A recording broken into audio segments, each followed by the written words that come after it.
What is happening, people? We are back, folks, here with another live episode. We are going to do a recap for UFC 311 today. And today we got a two-person panel, but I'm very excited to have this man joining me today. I want y'all to give another huge shout out to the man, Ian Juice Miller. What's up, bro? What's up? How you doing? Dude, doing great, bro. Like we were talking about earlier, chopping up a little bit about football. You were saying it's great to be a Chicago's fan right now. It is Yes, not it that is. great Ben to be a Johnson Houston era. person. Shout out Ben Johnson, because from here, bro, y'all are going up. Y'all haven't had a real coach, and I don't know how long, Ian. Yeah, So, no, you're right. I mean, it's the first time we've had a quarterback, we've had a coach, we've got the receivers, we just need an offensive line and a little bit of upholstering on the defensive line as well. And I think we're on our way to very successful, very successful campaign as a team. And I'm saying this now with a lot of excitement because I just have been a Bears fan for that long. bro, I'll tell you what's not exciting being a Texans fan right now. What do I'm you mean? You guys have a young core. I don't even want to hear it. Bro, it hurts, man, getting this close and then getting absolutely fulked by the refs in the NFL, bro, in the divisional round, man. But like you said, we do have a young guy, bro, and we just had so many injuries this year, man. Like fucking A. Yeah, We were just trying to your push through all that. your receiving core was decimated by the playoffs. Like it was that Tank Dell injury hurt me personally too because I was Oh, like, I dude. root for him. I love him as like a player. Yeah. And then seeing the whole team get like choked up because like that's like he's like one of the main guys on the team, and also Stephon Diggs being out, I believe ACL and other knee injuries.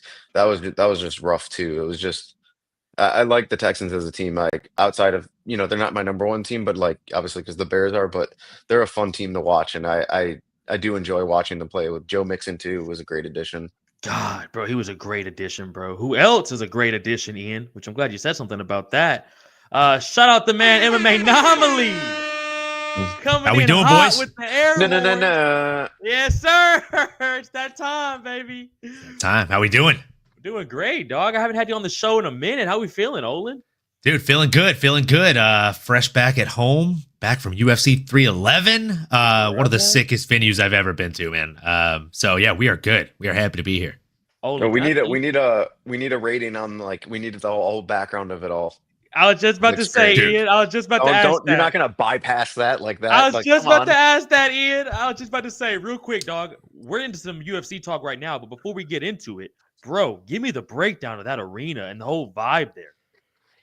Dude, honestly, I just got done rewatching the fight card this morning, and it doesn't do it justice on TV at all. Oh, bro. It Like looked I swear to you, it's insane. I felt like I was at like a different version of the Sphere or something, man. Like the teleprompter thing that they have going across the top, like the giant screen. It is one of the coolest things, if not the coolest thing I've ever seen at a live event.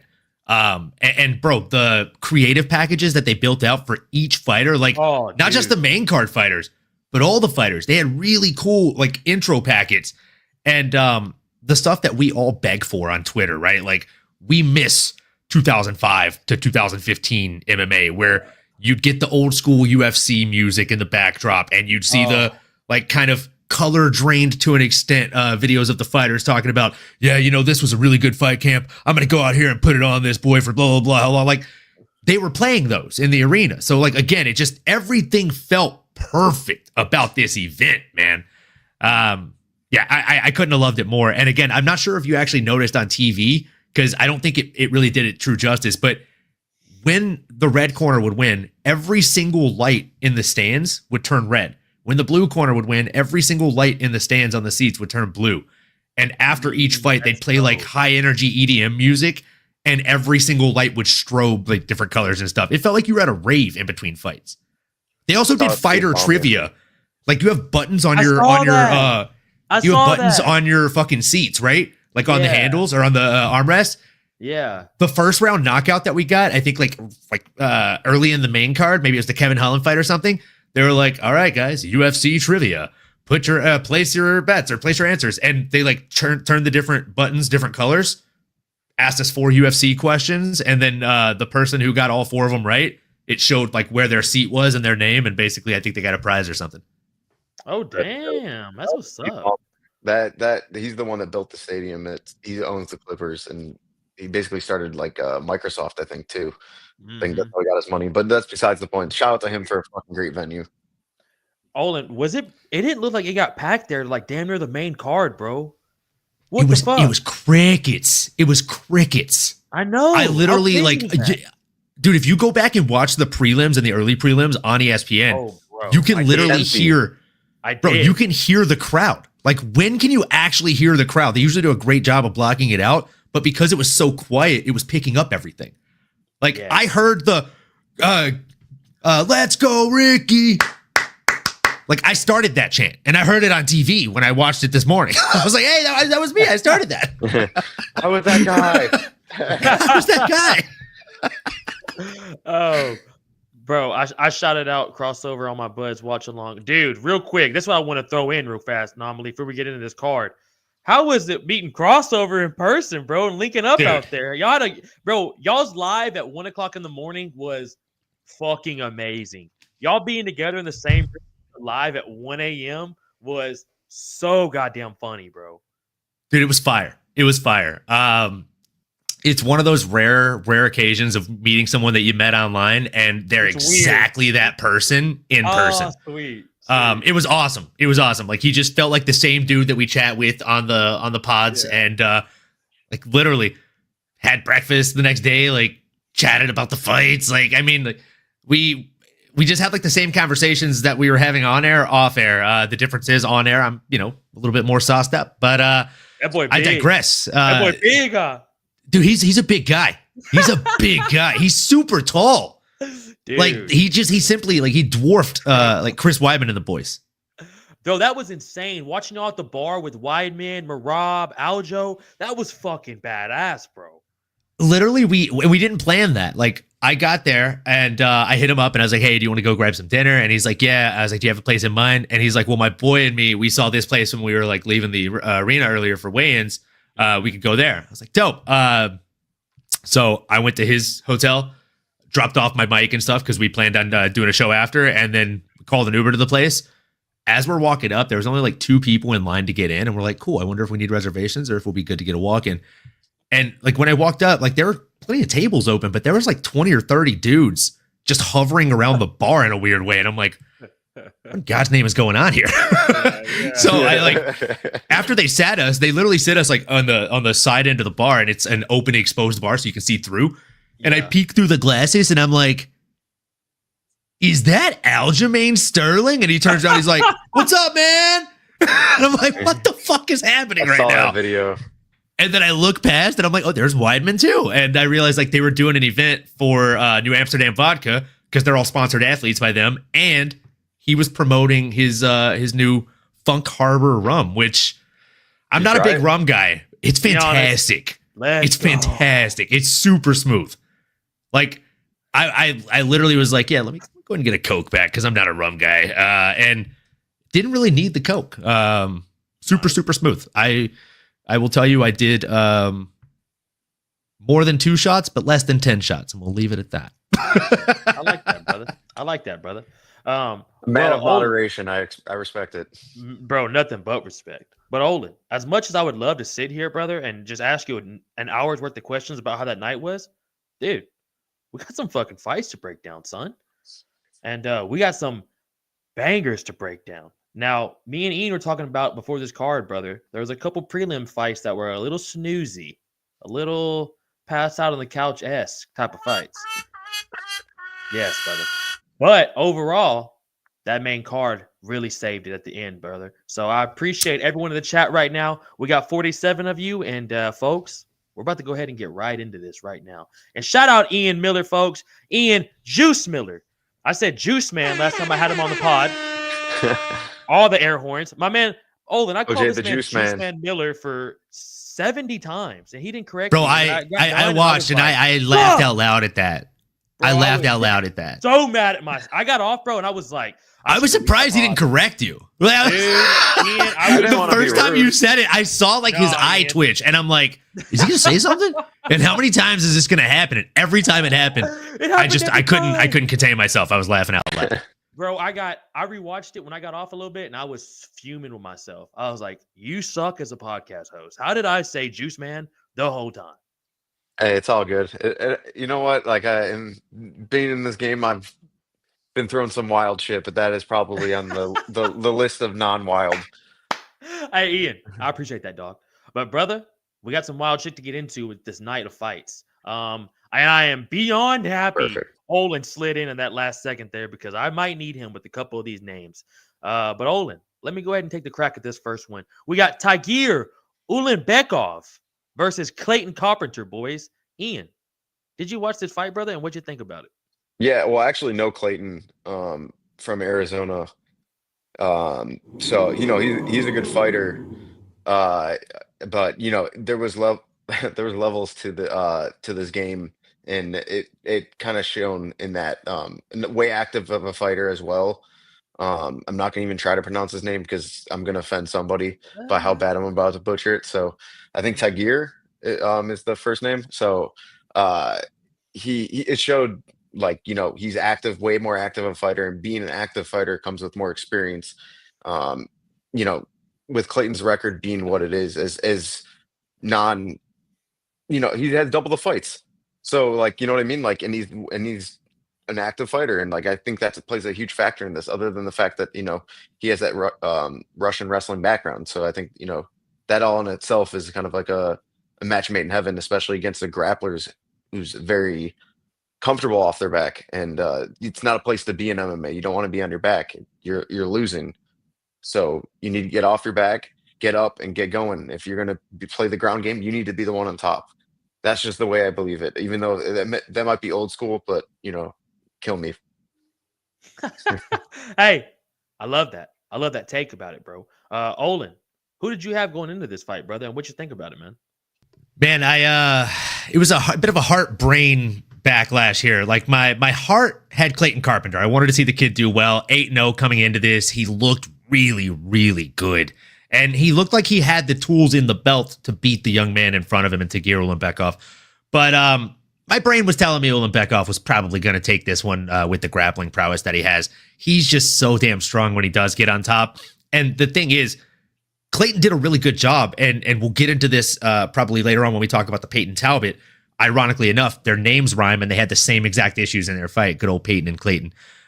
They were able to block the original takedowns that came their way, but it was the chain wrestling ultimately that led to their demise. And I mean, I know, Ian, you've felt this kind of stuff, and you've probably dealt this kind of stuff in training.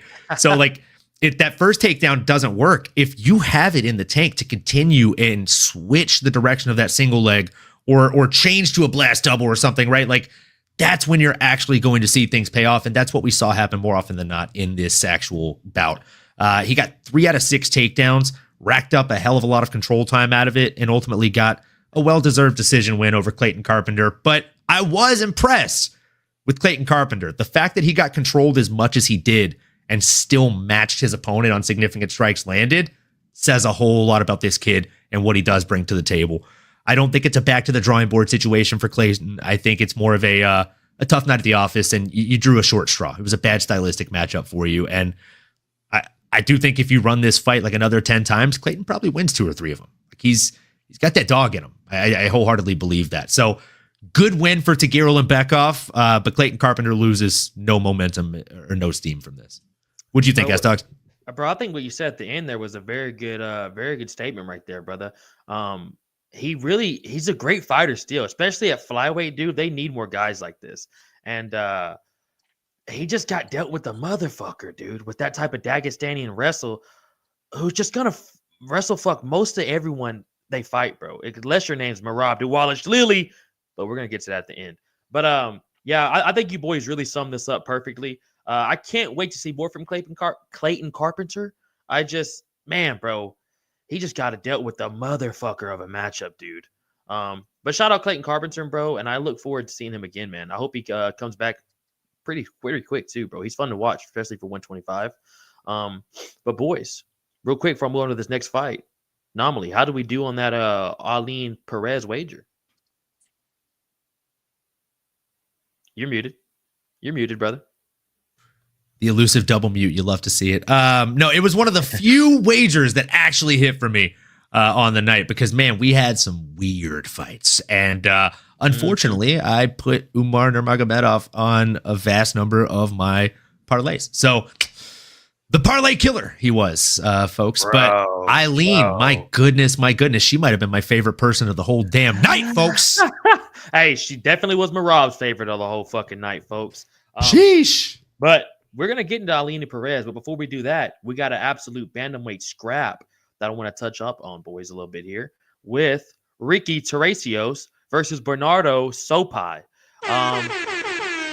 Thank you for those air horns, brother. But unfortunately, I wish they were coming with the Ricky dub. They are unfortunately not. Ian. Yeah, bro. Ian, what was your thoughts on this fight? Yeah, Bernardo actually, I think his aggression truly won him this fight. I mean, he does obviously in regards to like a lot of his fights, but yeah, no, I think it was a gritty fight, like every Ricky fight of all fucking time. Oh my Like God, bro. ever, like everything is bro. just so scrappy, and like that's why I enjoy watching him fight. But like it's when you become scrappy like that in all your fights, you're also going to the same level as your fighter, as the guy you're fighting, and with that, Bernardo kind of just took advantage of that. But yeah, no, it was a fun fight. I mean, what do you guys take on this? I actually kind of open to interpretation. Bro, it's crazy, especially training with him. I've trained with him 2 times at Woodlands MMA.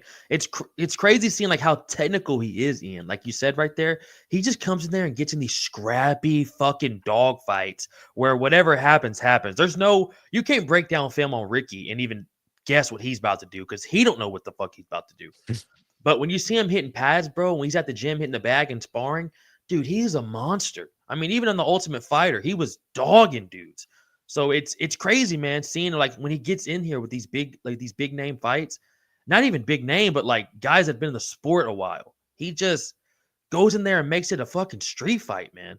But I'm never mad when he fights, and I'm just a little hurt my boy took that L. But Olin, what are your thoughts on this fight, brother? And who'd you have going in? I had Ricky Teresios going into this one. I really, really like this guy. I've liked him since The Ultimate Fighter. I actually watched some of his fights before then, the year before he got onto Tough, and I think the world of him. Every time he fights, you don't know if he's going to win or lose, but you know you're going to be damn well entertained, and you're going to be on the edge of your seat, man. I rewatched the fights this morning. Mary said she was down to watch the main card with me. And any prelims I wanted to watch, that was the first fight I put on the TV. And she literally, like 3 minutes in, she's like, well, this is a wild fucking fight, which is every single Ricky Teresios fight I've ever seen.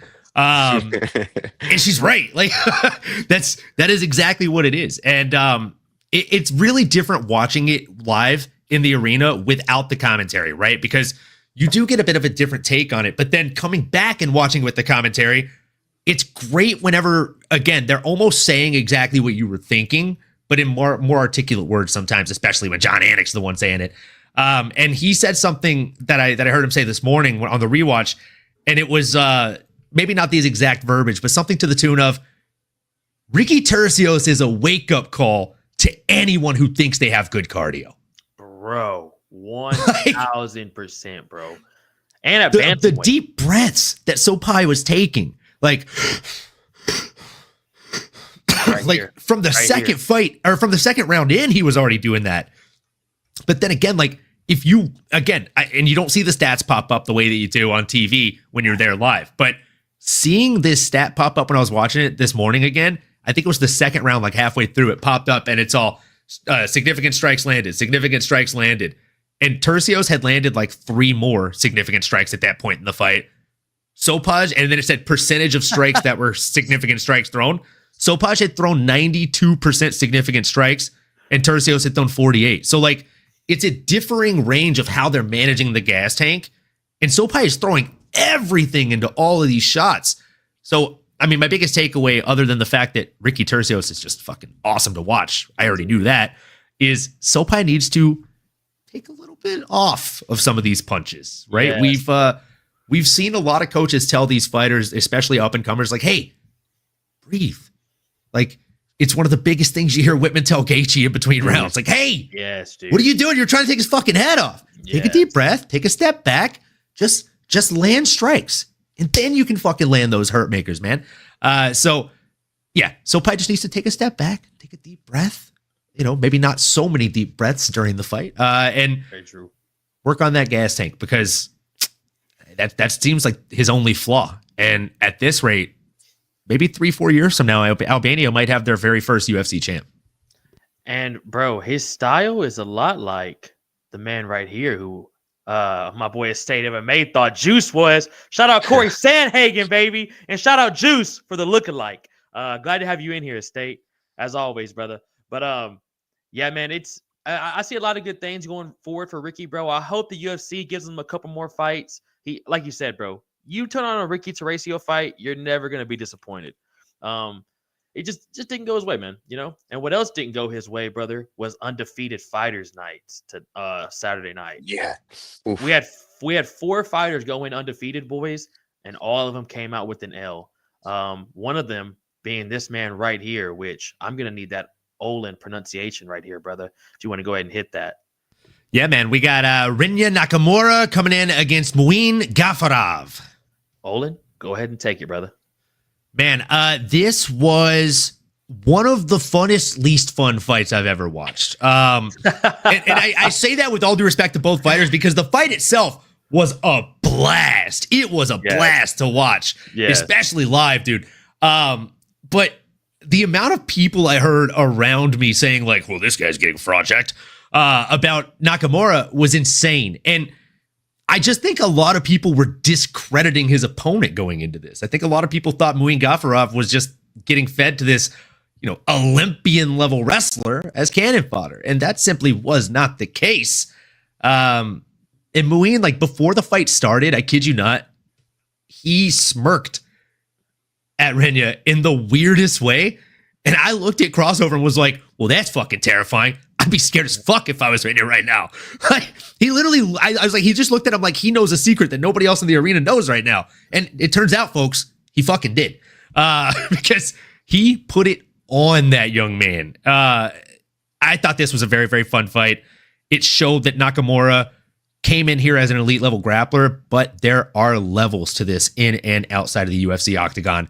And Gafarov showed that he is probably a couple of levels above the opposition here. I don't know what you think of the performance. I'm curious to hear your thoughts on it, and I'm even more curious to hear who you'd like to see somebody like Muin Gafarov fight next. Is he ready for a top 15, top 10? Bro, I think it's so hard to give these guys a top 15 shot. That was at bantamweight, right? Yeah, bantamweight. There's so many fucking killers at bantamweight, bro. Which, shout out Juice being one of them, son. But there's just so many motherfuckers at 135, bro. It's like, I wouldn't mind seeing him versus Sopai. You know what I'm saying? Like, we just talked these 2 fights we just talked about. None of those guys are ranked. All 4 of these guys are. I don't want that at all. I'm so sorry, bro. I think. Why? Because Gafarov does bad things. But Gafarov does bad things, unfortunately, to Sopai. But I'm saying, though, that's like I think somebody, they see him fight somebody next, like a guy who got a good win that's not in the top 15 yet at bantamweight. Because, I mean, bro, once you get into that top 15 in any division, it sucks. But at bantamweight, you got to get your shit ready. Bantamweight and lightweight, dude. Once you get in the top 15, you better have your shit ready to go. Even featherweight, they're fucking killers there. Them lower divisions, bro, that speed, the power, the footwork, you got to be on point with everyone. Ian, what was your thoughts on this fight, bro? And who'd you have going into it, man? Yeah, honestly, I mean, like everyone, I kind of bought into the fucking sale of or the hype, I guess you could say, of Rinya. But honestly, Olin said it as beautifully as it could be said. Perfect. Yeah, that. How the fuck do I follow that up? Honestly, like, like, you know what I mean? Like, it's a tough act to fucking follow. But fair play. But yeah, no, honestly, like exactly the way he said it. once again, another thing of experience shows he has 26 fights now. That was Rinya's 10th fight. And, it's a part of this game, don't get me wrong, is skill, right? Like we said, Olympic wrestler and whatnot, but we saw that through Henry Cejudo that Olympic wrestling isn't always the shit. It's MMA wrestling that comes and prevails through the sport. And just like exactly with Henry versus Aljo, it shows, MMA wrestling is a different ball game. But yeah, no, truly, yeah, Owen, kind of took the cake there. So I'm not even going to fucking try to say anything else. Brother, this is why usually we try to keep Olin last, because that man will come in with some John Anik fuego. So, no, hey, like it though. Love it. Boys. I appreciate it, boys. Bro, always glad to have you in the show, brother, especially for those pronunciations, but even more for the breakdowns, dog. But Olin, we got a fight right here that you put a little cheddar on, and we touched up on it a little bit, but let me go ahead and start out with you, man, and what your thoughts were for Eileen Perez versus Carla Rosa. Man, this one was a beautiful fight from a betting perspective. It went exactly as I predicted it last week on the show. If you watched my breakdown, I basically must have read the script, folks. Like I said, Carla Rosa has every chance to go out there and get a striker's finish. And if this fight stays on the feet predominantly, she will win the fight. Fun fact, when it was on the feet, she was winning the fight. But I also said that she could probably get her muscle and strength sapped out of this one. When it comes to the fact that Eileen Perez is a son of a bitch in the grappling realm. And again, chain wrestling was the theme of the night here, boys. Like she failed on a couple of those first entries and then just kept pushing her ass back to the cage. And I mean, talk about someone who knows how to put her ass into a takedown. You know what I'm saying? Woo! That little extra effort. Yeah, this was a fun fight. I thought the right person got the nod. She landed the more significant strikes. She had the control time, landed 2 of 8 takedowns. Again, only a 25% accuracy clip as far as the takedowns go, but it's not how many you land, it's what you do with them. And she racked up some pretty damn good control time there. And also just her opponent had nothing for her when it came to the grappling exchange. Like she just didn't shoot anything of her own. I think Carla Rosa, if she actually had shot her own takedowns, probably could have changed the complexity of this fight and put somebody like Eileen Perez on her back foot. But nobody seems to want to do that. They just try and strike with her and or get taken down by her. So I'll bet on her every time they give me her at dog odds, brother. Ian. Yeah, I mean, we talk about Ricky Tercio fighting exactly the same way every time. Eileen Perez fights go the exact same fucking way every time as well. And you know what? Like everyone wants to talk shit. They want to say like, all right, like someone's got to beat this girl. I don't want to see her shaking her ass on TV again, so on and so forth. Some people say that, not stop her. Yeah, fucking stop her, because guess what? Like I think earlier in her career, I know she called herself like the art or the female Khabib or something like that. She wasn't saying that as a joke. She like really believes that shit. So like, if she's giving you the game plan of what she's going to do, game plan around it, and exactly what Olin said with shooting some of her own takedowns, not even just to like actually land the takedown, just to actually make them think about other stuff.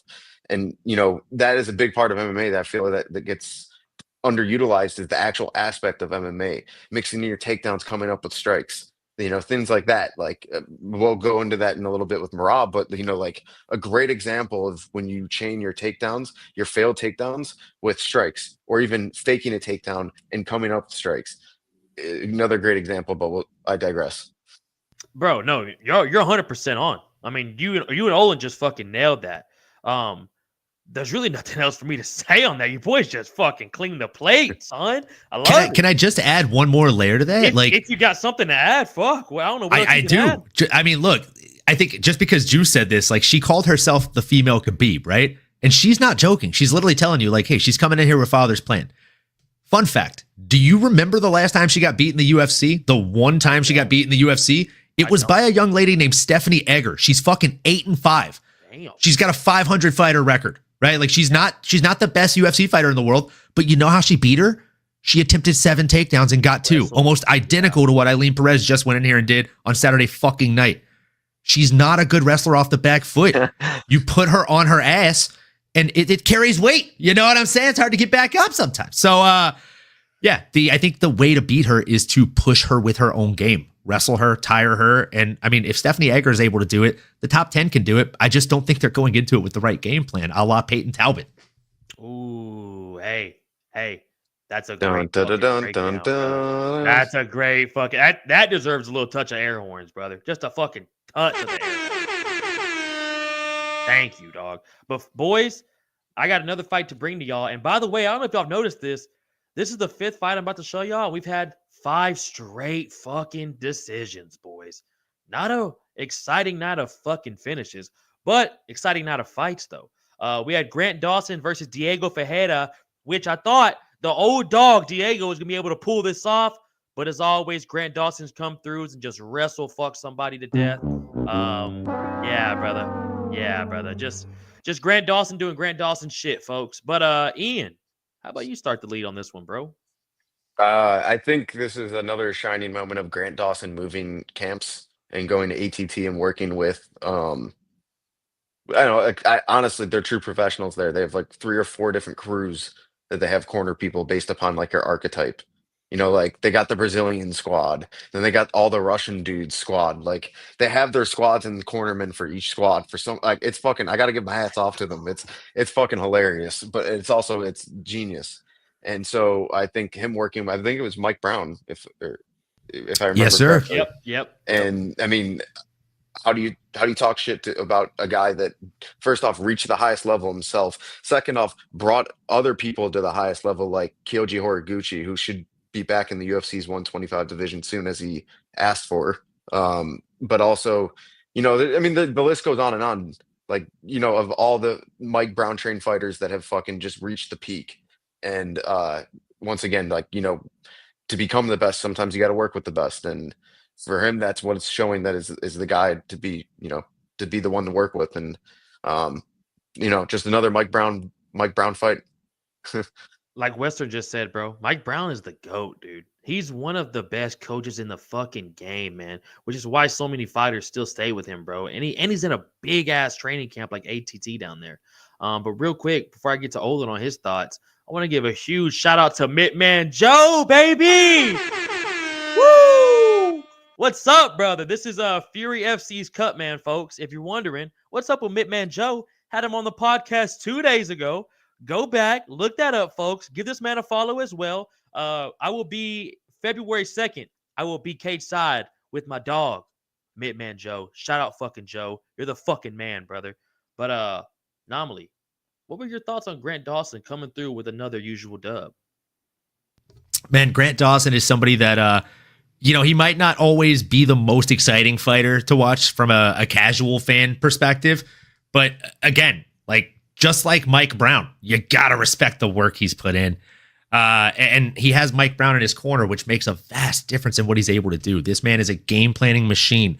As Ian, like lightweight, already shed light on, like he's the guy that came up with the game plan to running flying knee Ben Askren. He's the reason Jorge Masvidal got pole vaulted into fame. He's a lot of the reason behind the resurgence of Dustin Poirier going up to lightweight. He was telling him all the time, like, dude, you're hurting your body. You're cutting way too much weight. So, I mean, the list goes on and on, as Ian said. Like, I don't want to take too much time on this one. This is not one that I went back and rewatched, candidly. I'll be honest with you.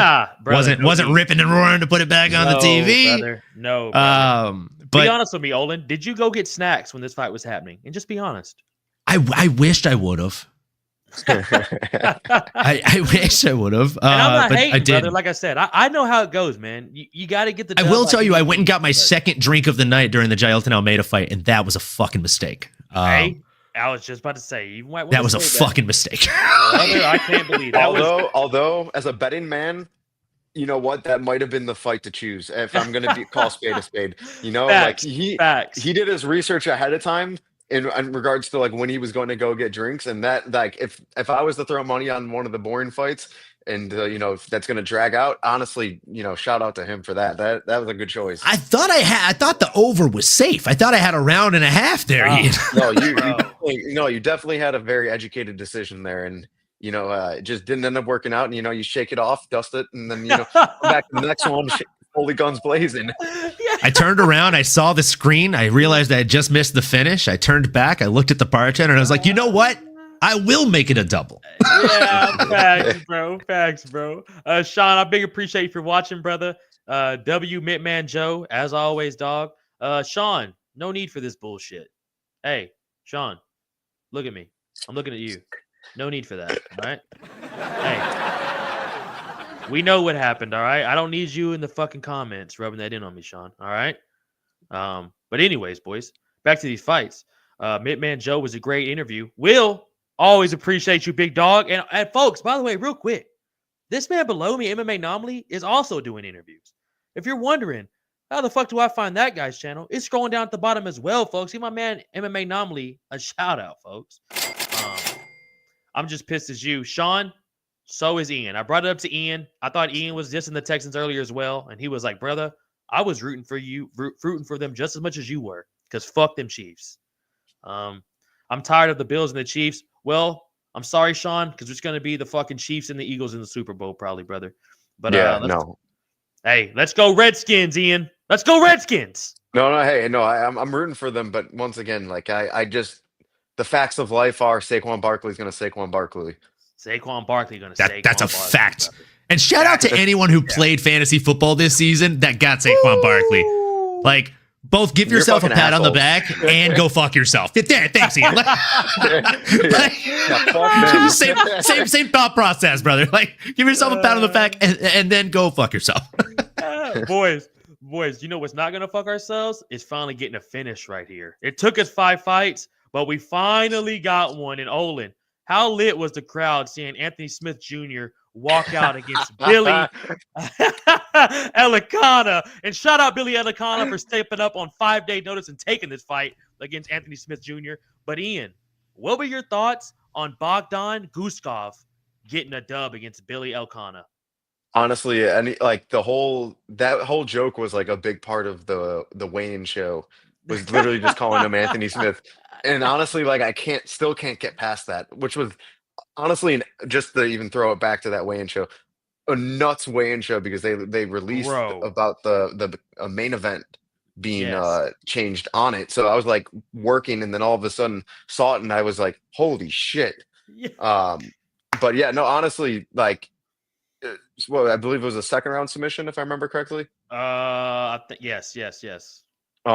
But I mean, he was the better fighter, even on the feet at and whatnot. So I mean, it was just a guy coming in late notice, and yeah, honestly, I just couldn't get past the fact that he looked like Anthony Smith.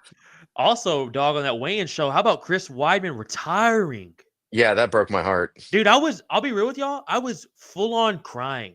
I was so emotional when they brought Ray Longo, his parents, Aljamain, Wonder Boy, John Vellante. That was so fucking sad to see him go like that, bro. I was sad that he retired, but then at the end of the night, when I got to have him pour me a shot and then do a shot with him, the night of his retirement, it kind of felt like the stars aligned. And then he gave like this epic toast. I got to shake his hand and tell him, like, just thank you for putting on such incredible wars and congrats on such a great career. Dude, hey, he was toasted. He was toasted. He was feeling good. Ray Longo was not. Ray Longo was angry and ready to go the fuck back to the hotel. Was he really? Yes. I saw a couple of conversations where that definitely seemed to be the narrative. And he's like, come on, Ray, we got to go upstairs. We got more pictures today. Come on, man. We're being a buzzkill. Like, it was funny as fuck. Their like banter back and forth was funny. Chris Weidman also at one point walked up to our table and asked if he could use our table for something. And then he drunkenly arm wrestled a drunk fan on our table. I saw that. That was fucking hilarious. Crossover was right beside him, fucking videoing. Yeah, I can actually answer that question. Go ahead, brother. So where was Sarah at? He's no longer a part of the camps. I listened to his podcast, I think, or he made a video about it. Or no, he was on the Jackson podcast. My apologies. He's no longer working with like Marab and those guys because they're not full time with him. And they asked for him to be in the corners, but if it's not like him and if it's not going to be him and Longo, just them, he's not going to corner people. And that's what he said. So is that why John Wood has been in there the last couple fights? Yeah, well, they live in Vegas now, so Marab trains at Syndicate, and Aljo main, like when he's fighting, he trains at Extreme Couture. So, You're and right, bro. they're neighbors, so it's like, they live in Vegas. They moved on, but they wanted them to be a part of. Yeah, they wanted them to be part of it. Well, at least lately he fought out of Extreme Couture. He had Eric Nixick in his camp. Damn, bro. I was wondering, man, what's been happening to the Sarah Longo. I miss, bro. I miss seeing him in the corner, bro, and getting that Oh, corner it's cam legendary. shot. Oh my god, punch him in the fucking chest. Oh my god, Punch a hole through his goddamn chest. fuck. Man. Honestly, I feel like I'm rewatching Rocky, even though they're from different cities. I did that impersonation enough, for though. Longo, and he laughed his ass off. Yeah, Oh, no, did he no. really, bro? Yeah, dude. Marab has been at Syndicate. I'm talking about. I'm talking about. Talking about Aljo. Yeah, Aljo's yeah. at Extreme. They both go to different gyms technically.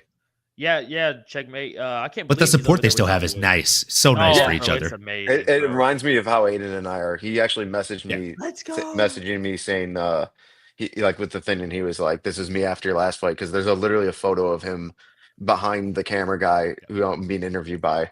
So it was like, it's cool, but like bromances in MMA need to be need to be given their respect. Yeah, yeah, they do, bro. You saw that video too, or that picture of Lorisenko interviewing Marab? Yes, And that's the Aljo one I'm was- talking about. Yeah, man, that's so cool, bro. And Everyone's I think talking I about know him the breaking picture out you're Lord. talking about too, Juice. I'm like 90% sure I know the picture you're talking about with Aiden Yeah. behind, like in the background. Yeah, Hey, it's shout out funny. Aiden. Shout out Aiden Ingram too, folks. If you're wondering where can you see Juice and Aiden at, they were on the show, folks. Go tune in last week. Watch that episode. Two solid dudes, and they will be in the UFC one day. Y'all fucking wait. Let's but, go. I don't know if I've got your touch yet for Billy and Anthony Smith Jr., son. Well, man, I'll jump in here. This was a scary fight. It was scarier than it should have been by all rights because Billy Alicana, he took this fight on short notice. As we know, his opponent was supposed to fight Johnny Walker, which would have been, in my opinion, a bit of a tougher fight considering this guy that he fought. I mean, it's his first fight in the UFC. He's young, much smaller guy. Correct me if I'm wrong here, but I think he usually fights at a lower weight class too, right? Billy, Or maybe yeah, he fights. Yeah, you're right. He fights at 185. I was going to say, because he didn't look like a 205er at all to me. He looked much smaller frame-wise, but he was touching up Bogdan. The body shots he was landing were really nice work. But, Bogdan showed that he's from this weight class. He's also from this promotion. He is a UFC fighter. And yeah, like I said earlier, there were definitely some Anthony Smith jokes being thrown out in the crowd. And I may or may not have yelled, "Let's go, Anthony!" And then like 5 rows over. 5 rows over, there's like another dude who like chuckled when I yelled, "Let's go, Anthony." He's like, "Do it for your family." Oh, that's fucked up. That's fucked up. Bro. It was fucked fun. up. That's pretty good. That's good. Yeah, you gotta give it respect. Which is like, damn, dog, come on, man. Give the OG some little bit. Haters respect, gotta respect haters. You know what I mean? Like Haters there's the gotta hater Hall of respect. Fame. Facts, You know what I'm saying? bro. Facts, And bro. I do it with a grain of salt. I actually like Anthony Smith. Yeah, I get it. Not a bro. fan of him ghosting Michael Bisping like that on the Believe You Me podcast. What are you doing, bro? Come on. Wait. Oh, he did. Wait, what? Yeah, he like kind of stopped showing up for the last month and a half, and then he went on vacation. yeah. And then when he got back from vacation, now he has his own podcast, and he told What? Mike that he's not coming back. Wait, for real, bro? Yeah, now they're gonna have Felder on more regularly on the Bro, Believe You Me they've had podcast. Felder on for like the last month. Yeah, because of the Anthony Smith stuff, because they had no other co-host, and he didn't want to keep bringing Harrington on. Wow. He does not fuck with Harrington. Harrington is fun. He fucks with Harrington. He's just Yeah, he fucks with him, but he at the same time you can tell like he does not pisses fuck him with off. Harrington. Yeah, bro, you can like, tell he really he's like a pisses him kid off. brother relationship. It's fun. Yes, bro. Okay. Facts, bro. Sean says fuck his podcast. That's fucked up, Sean. But real quick, boys, before we move on, what did y'all think about Guskov not being able to get the job done, man? I mean, he got the job done, but fucking it took him 3 minutes to get the decision when Billy was on his knees already. That's my problem, dude. Like, he's a bigger guy. He prepared for this fight. He didn't take it on 5 days' notice. So I mean, this wasn't a good look for him. I think this, That's as what I'm far saying. as wins go, this is the worst you can look in a win. Thank you. Especially with a finish. Like, usually when someone gets a finish, you're like, all right, Not only did they do their job, but they did it well. You can't really say that when you struggle against a lighter guy. And I mean, you got him on his knees pretty much.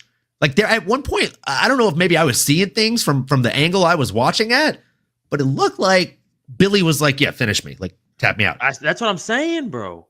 Yeah, looking for a way out. I kind of saw Yeah. it. I saw it too, but I didn't want to say it just because you never know. Yeah, bro. Yeah, bro. But hey, in the back of our mind, Ian, like being in those fights, like we all have like that thought slowly slide. Oh, It yeah. slides by. It slides by. Like, hey, if Yeah. you just let him sink his arm in, it's over. Chelsonen said it best. They will lie to you. They will tell you failure is not an option. But that's a lie. Failure is always an option. Failure is the most readily available option at any given time, but it is a choice.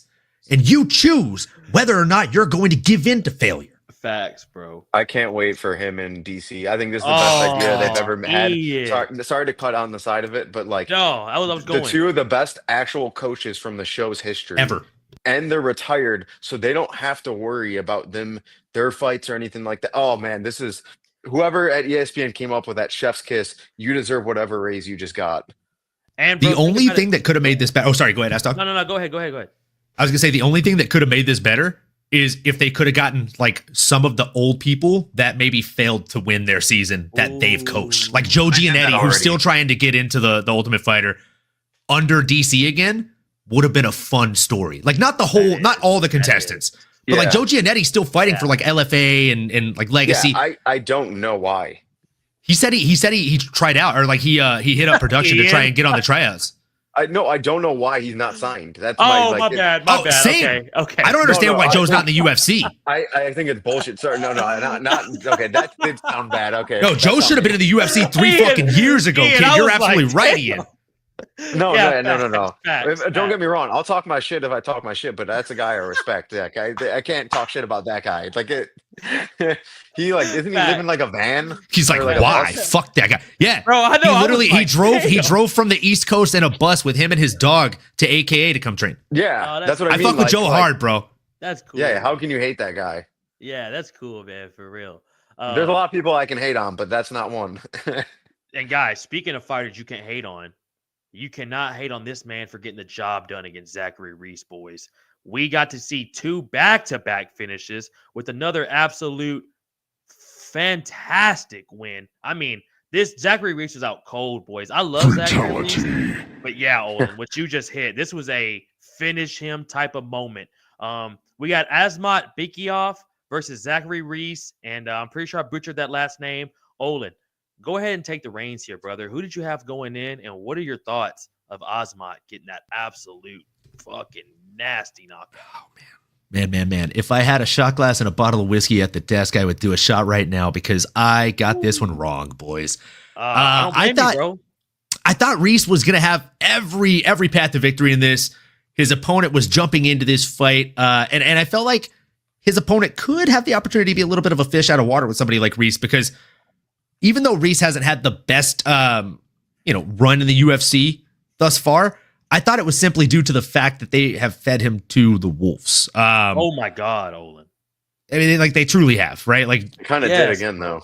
they did again. Yes, They did again. Yes, bro. 19-3 again. versus 8-2. Well, now they're obviously one up in each Yeah. one, but that's besides Yeah. the point. Like whenever like there comes time to betting, in my opinion, always choose experience, unless it's a main. And the card guy with the fight. last name that ends in OV.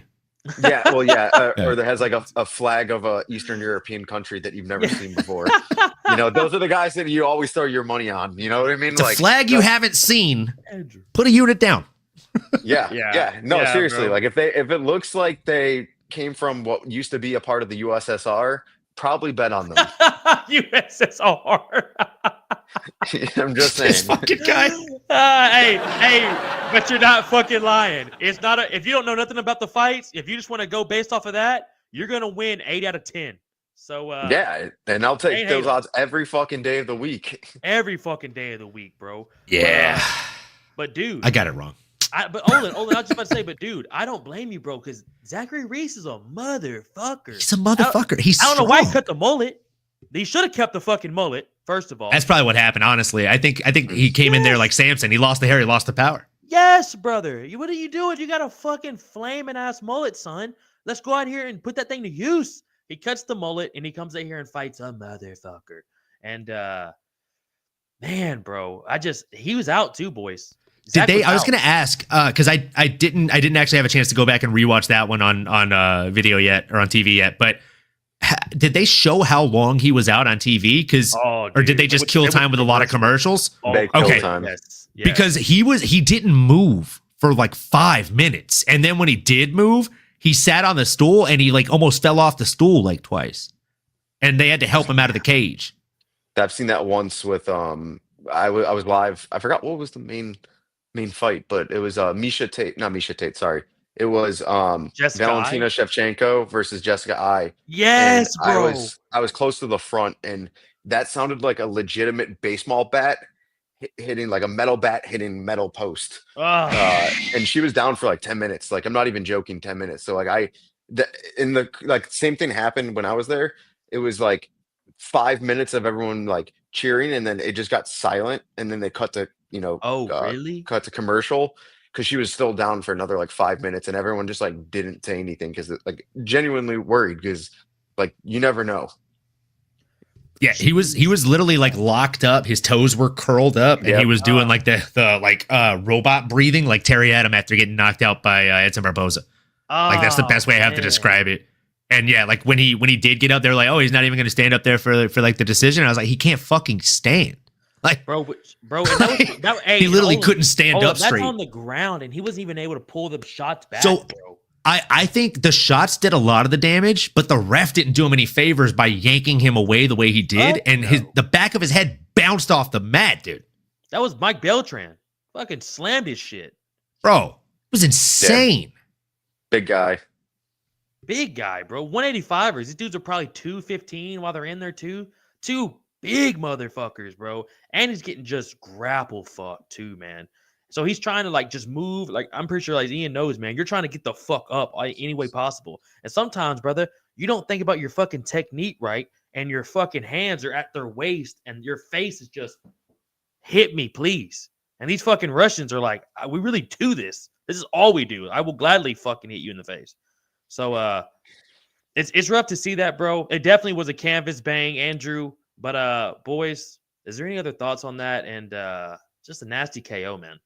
Because man, I got an absolute fight that did not go my way either, Olin. Real quick, we can't slander Mike Beltran. That was not him in that fight. It was Blake Grace. Thank you. Hey, and this is why we got MMA Anomaly, folks. S-Dogs MMA Talk just threw some. When you said it, I was like, I'm not 100% sure, but I don't remember the ref being that big. I just had to look that up. Yeah, that was Mike Grace.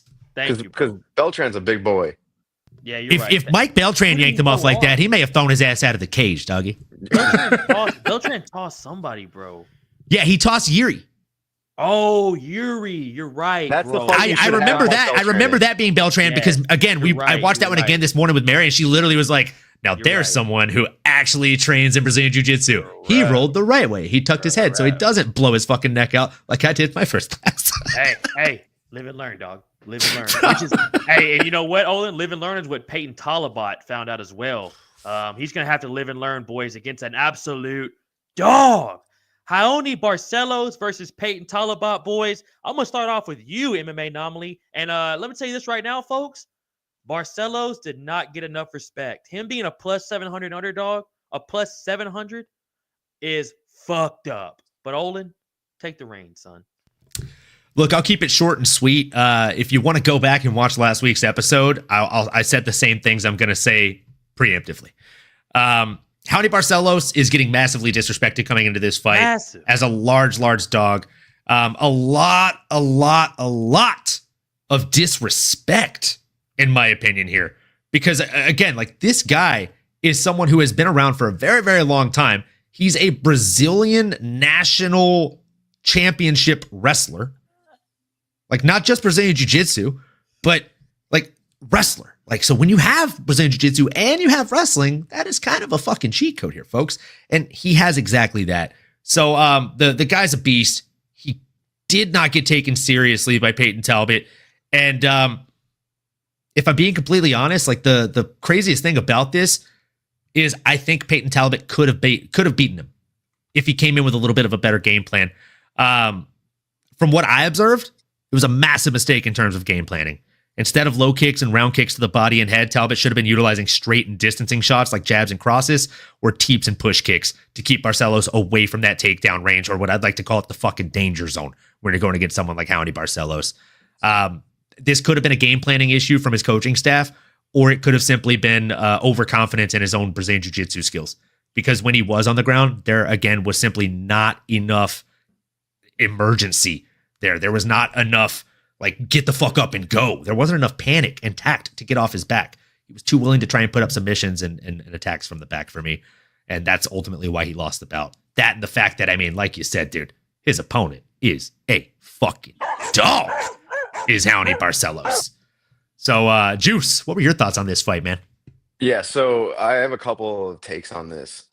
First and foremost, I think they even said it on the broadcast, if I remember correctly, but I could be thinking incorrectly. But Talbot's stance is too high against the grappler. He's very upright, very Thai based to a degree. It looks like he's like a traditional Thai fighter, but less squared.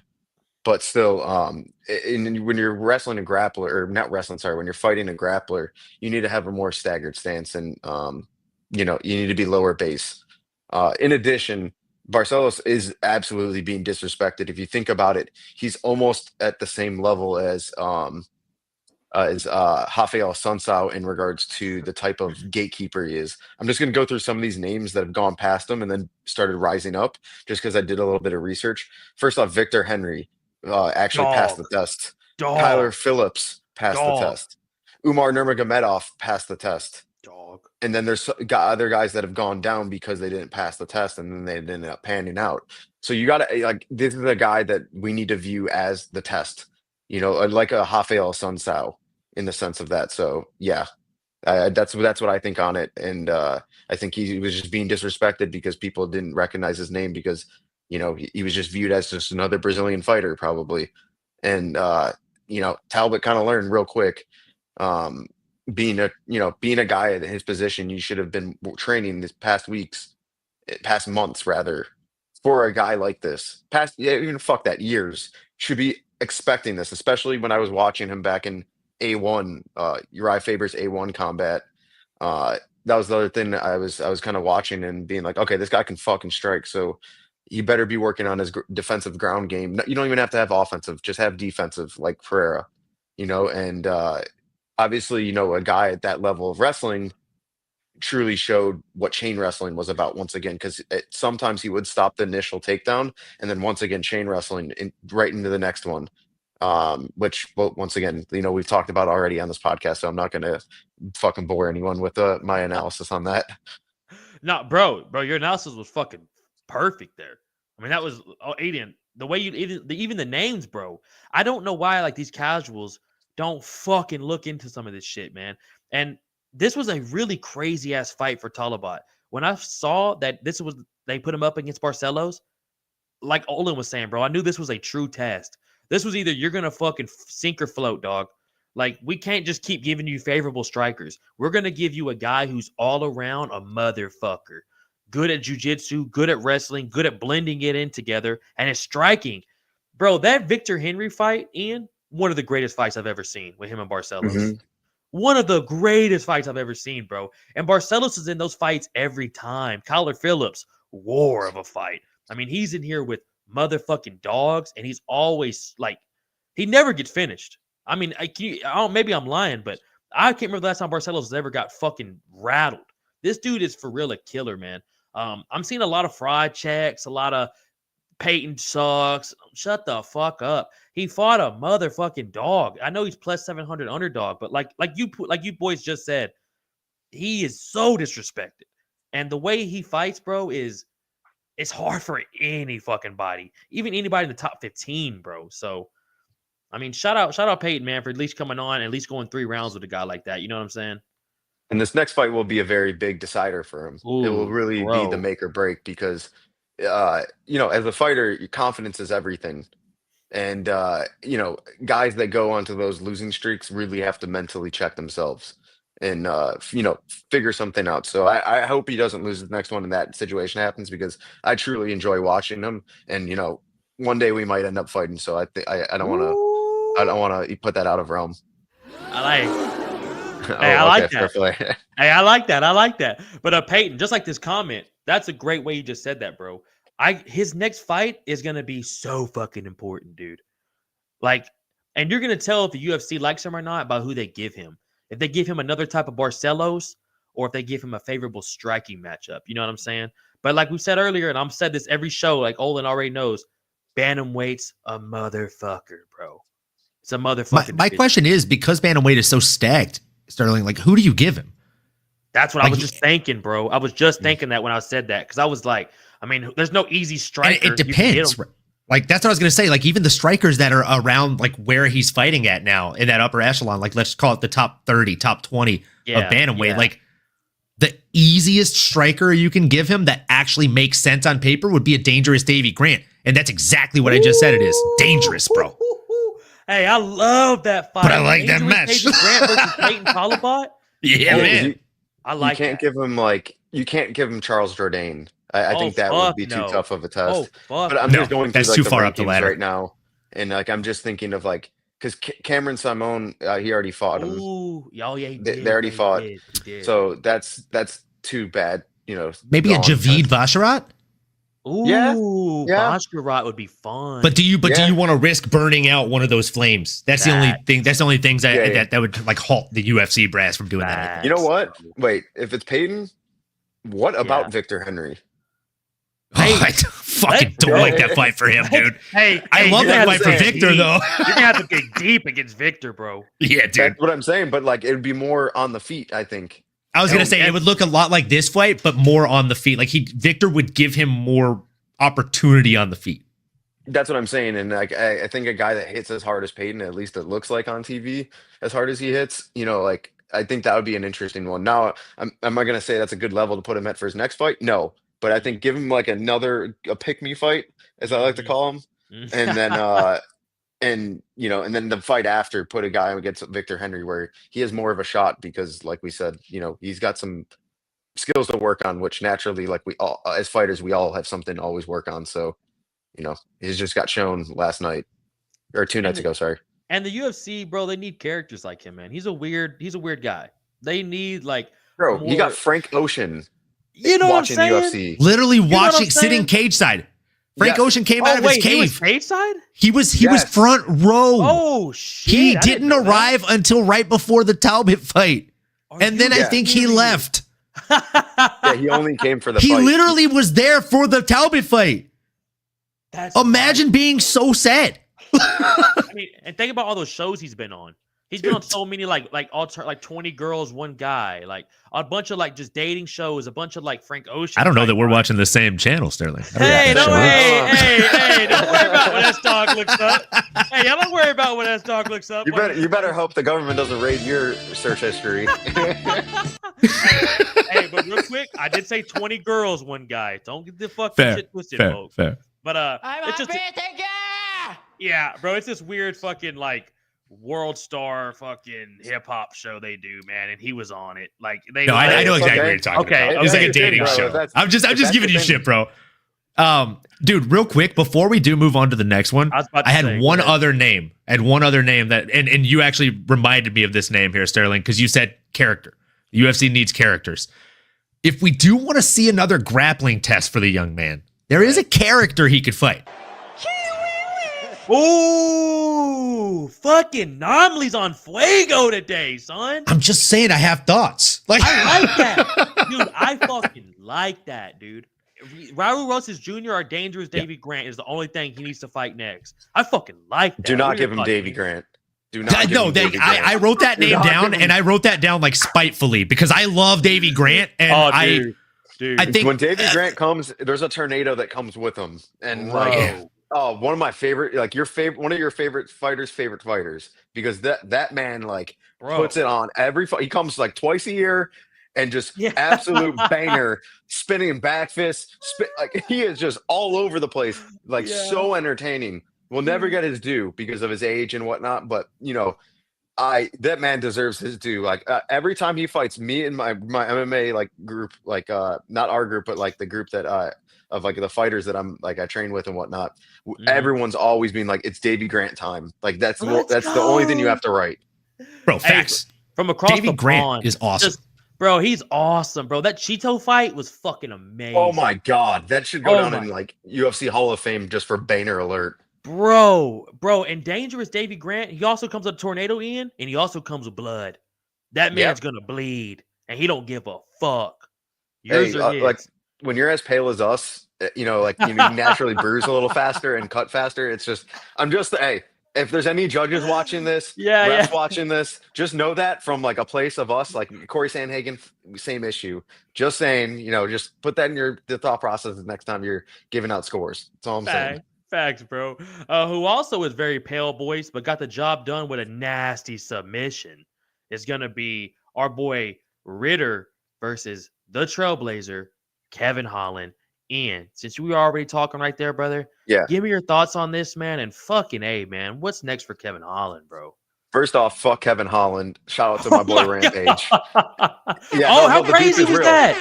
No. You know what? Like, how fucking disrespectful was that? I don't care if you're cutting weight. You don't talk to, first off, the guy that got me into the sport, Rampage, like that. Never, ever talk to Rampage like that. And second off, like a legend of the sport, like Pride, like come on. Like we all watch Pride. Whenever you want to watch something, you want to watch bangers, you want to watch the most entertaining fights of all time, you put on Best of Pride on UFC Fight Pass. That's what you do. He understands. 100%, bro.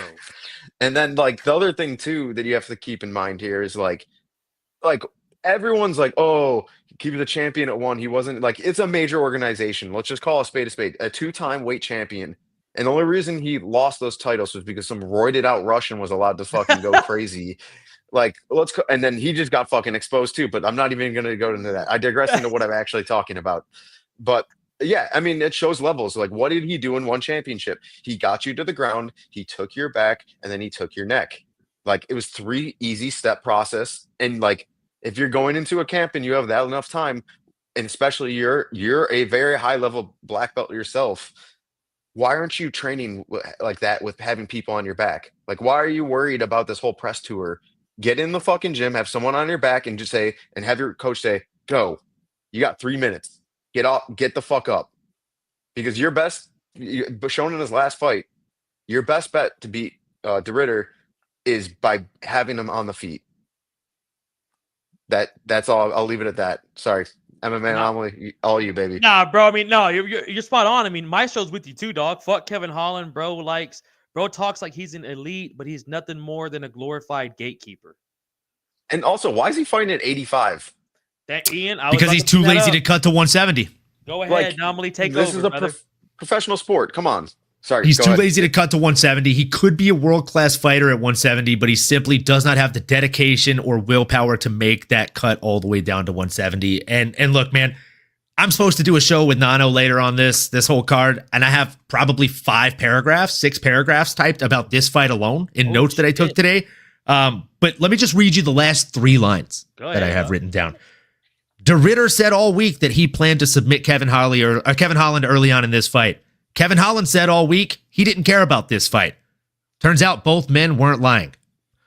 I mean, look, dude literally went on a fucking podcast, tried to pick a fight with somebody that's 1 to 2 weight classes higher than him and about 15 calibers higher than him.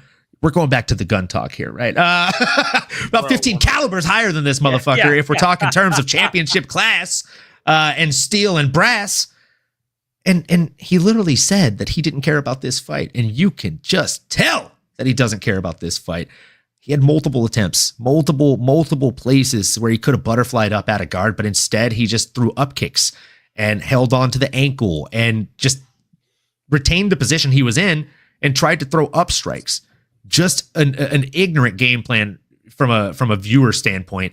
I don't know what he was thinking being on the bottom and just letting himself remain on the bottom as long as he was. It looked like you said, Ian, like if you know you're going to go in there and fight Khabib, you train against people that have really strong double legs, really strong entries in general. And I mean, above all else, people that have really good fucking chain wrestling, right? So if you're going to get someone named Renier de Ritter, you probably need to get somebody who's got a really, really slick set of black belt credentials and a really, really nice set of ways to wrap you up like a fucking boa constrictor and find ways out of that in the gym. So that way, as I'm sure my boy Ian says more often than not, you're staying ready so you don't have to get ready. So he simply did not understand the assignment. And if he did understand the assignment, he certainly didn't take it seriously. It's almost as if he knew he was going to get his show money, whether he lasted 1 minute or 15 minutes. He lost me as a fan this week. I don't think there's ever been as fast of a falling from grace from the fan base as Kevin Holland. Wow. I got one for you. Go ahead. He has the same first name as me. Oh, Ian Gary. Okay, that's fair. Yeah, that's fair. That's fair, bro. I was like, there's only one I got on you for that. Yeah. Well, what the cuck, bro? You got me. Hey, boys. I'm not gonna lie to y'all. Like Ian said, bro, that the way he handled that Jackson podcast, completely fucked up. Even Rampage said, bro, he told Rampage shut the fuck up to his face. And Rampage was like took it in like nicely, which like Rampage has had to have had like the best therapist in the world, or is currently doing anger management because like he handled it so well. Yeah, bro. I was about to say Ian and Olin. Remember, like if you watch the pod, like 30 minutes in, they like the mood kind of starts calming down a little bit. And Rampage even says, like, I ain't gonna lie to you. Earlier when he said "fuck me," I was talking to myself. It took me a lot to jump over this table and beat your ass. And then they started back up.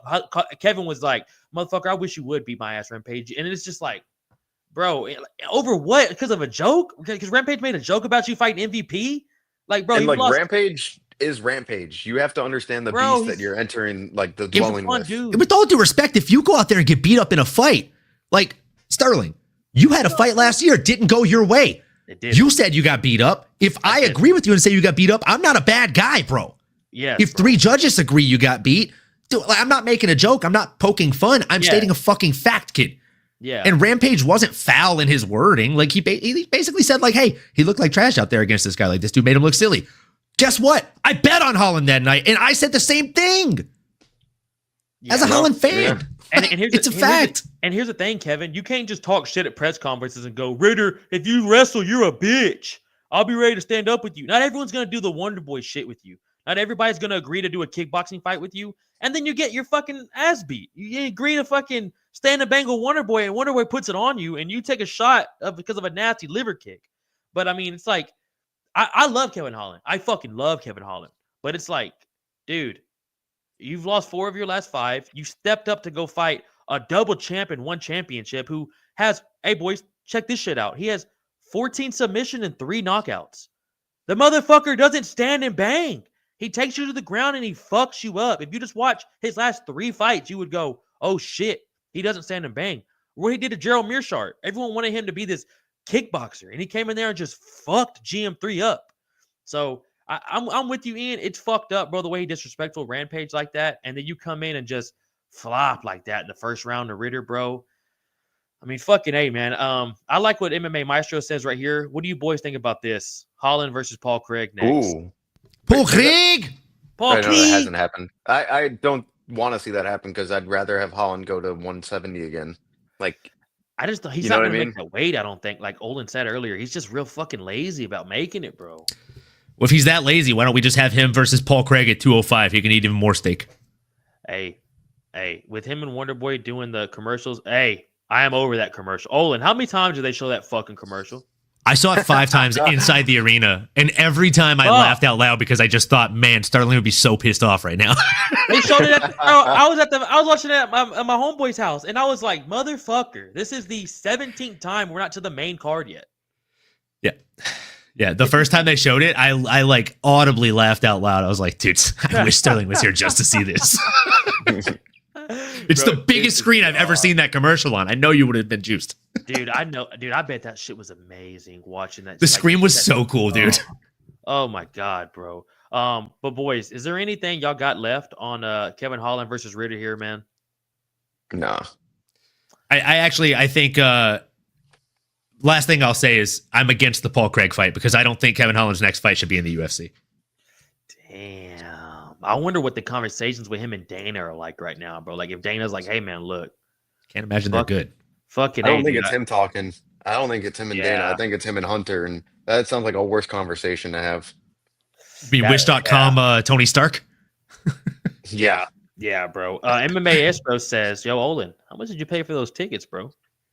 We don't want to talk about it. Hey, we do not want to talk about it, brother. No, we did wait till they went down. So we got the terrace tickets at about half price. Hey, y'all were in solid seats, dude. Yeah. And we literally bought them like I think 20 minutes before the first fight. That's fucking wild, bro. We were standing outside of the arena at the free like UFC event meet and greet. And speaking of which, Tom Aspinall did not show up to that. So that's what about this, maybe boys? Maybe flight issues. You never know. That's what I'm thinking. Kevin Holland versus Tony Ferguson might be a nasty bout. Tony Ferguson's not in the UFC. I think he just signed to the GFL, right? Let's fucking go. So I get my wish both ways. Tony Ferguson versus Kevin Holland outside of UFC. 400 you pay. Sean. Hey, Sean. You'll be pocket watching over here, dog. But hey, if it was 400, Olin, worth it. It was roughly around there, yeah. Hey, Sean Mooney was obviously also watching ticket prices. Sean Mooney was also in LA debating on going to that fucking fight. I don't know if you guys know who Minnie Khabib is, but we were standing next to her and her dad while they were literally sitting outside the event doing the same exact thing. Her dad was on his phone waiting to buy tickets for them. That's hilarious, bro. Yeah, he's like, what app are you guys using? How far was the hotel from the arena? Mine was a 10-minute walk. Oh, y'all thought you and Cross stayed at the same one. No, he stayed at a nice hotel that was a little bit further. I stayed at like just a rinky-dink hotel that was super close for that reason. And we walked back to my place and did shots while we were like fucking putzing around buying tickets. Plus, Inglewood isn't that bad anymore. It was all right. Yeah. Holland is hella. Boys, think about this real quick before we move on. I'm about Yeah, to yeah. Used to be. fight. Holland has. Think about this, boys, real quick. Since January of 2021, that was Holland's 20th fight in the UFC. That's fucking crazy, bro. But that's not good though. No, Like, it's let's call it for what it is. Like, as fighters now, especially in the climate we're in, with like fans the way they are, like you have to be very strategic with the fights you take. Like, I'm just going to be the one to fucking, I'm not going to be the bad guy to say it, but like, nah, bro, go you ahead. have to be strategic with the way you take your fights now, and like, it's not smart being like, fuck it, full send. Like, I'm a company man. Like, yeah, like it did good for him. He's 10-10 in the UFC. Exactly. It went good for him at the beginning. Like, it got his name up there, and then he should have really just started grinding at 170. Yeah, right here. He should try and get better instead of fighting so often. He should get a nutritionist and fight at 170, like Ian just said. Like, he's 10-10 in the UFC. And by the way, if you look at his wins, most of them are at fucking 170. That's crazy, Olin. That's a wild stat. That's a wild I don't agree with stat, Sean O'Malley often, but apparently I do today. Hey, bro, that is a wild stat, Olin, to think about. He's 10-10. Or he's 10-10 since like 2019. So he's fought like 20 times since 2019. He's had more fights than that in the UFC, but in his last 20 UFC fights, he's 10-10. He might as well have the last name Diaz at this rate. Exactly. That's fucking crazy. And like you said, probably 7 of those wins are at welterweight. Middleweight's not for you, dog. These motherfuckers are huge. They're all gonna wrestle fuck you. Marvin Vettori, Derek Brunson, fucking Ritter. They're all gonna wrestle fuck you. They can all crack. They can all take your shots as well. Get down to 170, bro. Make your money there. Like, goddamn. And fight 3 times a year. You're good. It's just like for someone like me that takes the sport as serious as like I do, and like, like this isn't a fucking joke to me. And like when you see someone like that basically like view it as like a fucking joke, it pisses me off. Yeah. As a purist of the sport. And you've got a golden opportunity, and you're literally squandering that opportunity that other people would kill for. Exactly. Kill for, bro. I wouldn't be mad at this though. Holland versus Neil rematch at 170. I think that Neil Magny dogs. No, he's talking about. He's talking Jeff Neal. No, that's a big walk down. That's a big step down for Jeff Neal. Jeff Neal dog walks the fuck out of him. Ooh, I think. Hey, you know what, Olin? I think you're right. Jeff Neal's like top 10 right now.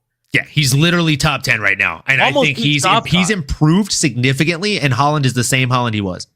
Good point, boys. Like my boy Ninja just said. That's a good fucking point, boys. Folks, He should have learned from Hamzat. Thank you, Sean Moody. 100%. 100%. She should have. Yeah, right here. He should have learned from Hamzat. 100. I mean, got fucking ragdolled.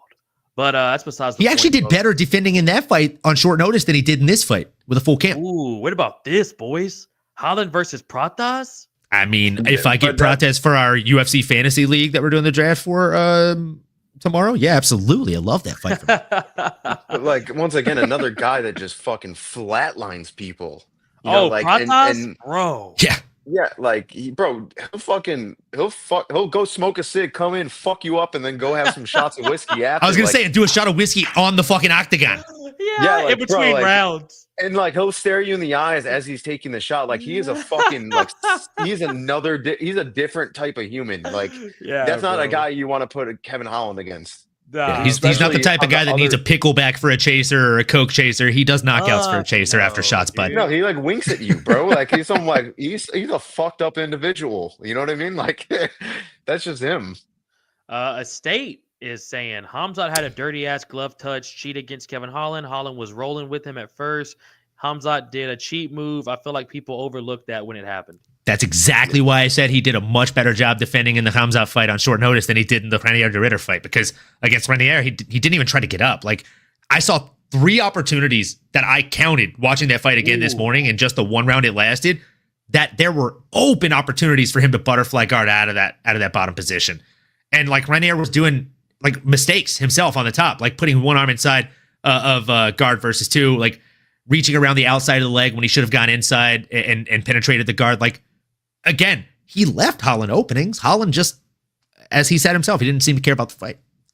100%, bro. And Lethal Sugar drops a banger right here. A few years ago, would never have imagined Buckley would overlap Kevin Holland, bro. That's crazy to think about, boys. Think about that. Like from when they last fought to how everything was looking for Joaquin versus Kevin. I would say run that back, but Joaquin Buckley's damn near at a title shot. So kind of hard to do all that, boys. But folks, we still got 4 more fights to get to. And Olin, unfortunately, did not get to catch most of this fight that I'm about to pull up next for y'all, folks. We had the polar bear versus a fucking Brazilian grizzly bear and Sergey Pavlovich and Jaitan Almeida. Ian, give me your thoughts on the performance of the night, brother, from Almeida. Yeah, that was out of left field from a guy who like refused to strike in his last or 2 fights ago, to absolutely just fucking smacking the head off of a fucking polar bear. Apparently, Dude. you know what I mean. Like I did not see that coming. Like he Fuck usually no. has a very similar style: grab, takedown, submit. And last night he was like, "No, I'm gonna bully your bitch ass," and like just decided to toss the hands and like. Yeah, I don't know if he said something to him before the fight, or I don't know. There was some external factor maybe we don't know about, but like, you know, he was like, "I'm gonna put the fucking hands on you," and he put the paws on him for sure. And it wasn't the most technical fight, but it was the most fun. Bro, you fucking nailed it with that part right there. Was not the most technical fight, boys. I wouldn't go back and watch this tape to show your students how to do things. But if you want to have a good time and watch 2 bears fight for salmon, this was it. Olin, give me your thoughts, brother, and how sad were you when you came back from getting that beer? Dude, I mean, I was sad when I came back from getting that beer, that's for sure. And it was actually a double makers and ginger, but you know. Bro, you would be drinking. Oh, I gotta have whiskey, brother. I gotta have whiskey. You drink, bro. You don't. I feel like you. we don't drink do to beer. get hammered. But I don't actually get hammered. I just stay at a normal Crazy. buzzed, You normal. forget where he's thing. from, my friend. Like that is just called. Les water bon to them. roulé, mon ami. I'm here making a name for myself. You're right. You're right, bro. I be thinking you're Cali all the way. I be forgetting. Nah, you got brother, that in no. your blood, brother. I moved to Cali, but I'm a bred Cajun, baby. I love Yeah, it, dog. I love They built it. different. Yeah. They Crossover really said it the are. first night after we did a couple shots, and he's like, I'm a hold off. Yes. And then the people next to us heard him say that it was his birthday, and they asked for they basically bought us birthday shots, and then they walked over with 2 of the largest, like they weren't even shot glasses, they were lowball glasses that you make mixed drinks in, and they were like a third full with the Funk Harbor rum, and I was like, oh, cool. And I kid you not, Cross looked at me right before they got dropped off. He's like, all right, man, look, you're Creole, like you're Cajun. Yeah, you drink. yeah. So like I'm good. You want to keep going? Dope. I'm good. And right as he said that, our server comes over and she's like, birthday shots. And he looks at me like fucking hard ass angry, like, I just fucking told you I'm done, bro. Hey, I would, bro. And then the nice old Mexican like father and daughter that were there for the fight meet and greet sitting next to us. The guy was like, hey man, I heard you say it was your birthday. Happy birthday. I really hope you don't wake up tomorrow cursing me out. So we did those shots. It was fantastic. Shit face, bro. And then and after that is when we did that live. So bro, I mean, they got us just level-headed enough. How did you do that live? You took shots during the live. Yeah. God damn, Olin. I'm telling you, the dirty South is different. It really is. We're not built really normal. God damn. Speaking of people that aren't built normal. Speaking of people that are not built normal, Jailton Al fucking Maida. Facts, bro. Like, literally, he was underneath Sergey at one point, and I saw him sweep, and I rewound it like 3 times because I was like, I don't understand how he did that. Mm-hmm. And after watching it 3 times, Sterling, and extensive studying of that moment, I can with astute confidence tell you, I still have no clue how the fuck he did that. Other than just muscle and sheer will. I was like, bro, he just did a sit-up with a grown 265-pound man on him right now, essentially, and swept guard. Like that shouldn't have made sense. It didn't make sense. It still doesn't. And like he graduated from the school of Derek Lewis, bro. Yeah, just get up. The school of just get up, man. 100%. And yes, bro. Lafayette, Louisiana, brother. Shout out that. I'll give that some air horns. I definitely have family there. My Aunt Sarah, my Aunt Brenda. I got a lot of family out there. Anomaly Nano. Yeah. Hey, Sugar, I've been on his show. And let me tell you right now, never do it again. Not the show. I'll always do the show again, Sugar. But I'll never go when you just don't want to go pound for pound with the champ. Shot, folks. Yes. No, we'll be sitting there chilling, Ian. We'll just take a shot. We'll talk about this Almeida fight. I'll get halfway into the Yuri Hill fight, and Anomaly will be like, and with that, folks, we got another shot here. And I'll be like, yeah, I'm right there with you. And the next thing I know, bro, he's throwing it back to me for like giving my breakdown, and I'm just like, yeah, man, that shit was crazy, wasn't it? I think there was one where there were like hell of us on a live, and you still had like half the bottle that I had sent you after our first live, and it was Ola's birthday, and so he was drinking, and then you were like, well, "Let me go get my bottle, boys. I'll be right back." And he came over and he poured a shot. Ola did like 2 or 3 shots, and then Sterling's camera just goes off. Yeah, your camera didn't go off. You walked away. You walked away with the camera on. We just see the flag in the background and shit, and we're like, Is Sterling good? Show. Like, is he coming back? There was like an hour, Ian. There was 3 fights left, bro. And I think he went to sleep. Like, you never came back. We were concerned. So, Ian, I had a fight in 2 weeks, dude. I was not drinking at all, bro. I've been zoned in, training like a motherfucker, bro. And I'm getting drunk with these dudes. I mean, Ian, I am like... You got peer pressured, man. I'm getting drunk. I'm not even a peer pressure guy. I'm just like, if you want to do one, pour one up, and he's all, yeah, fuck it, I got it, why not? brother, this guy,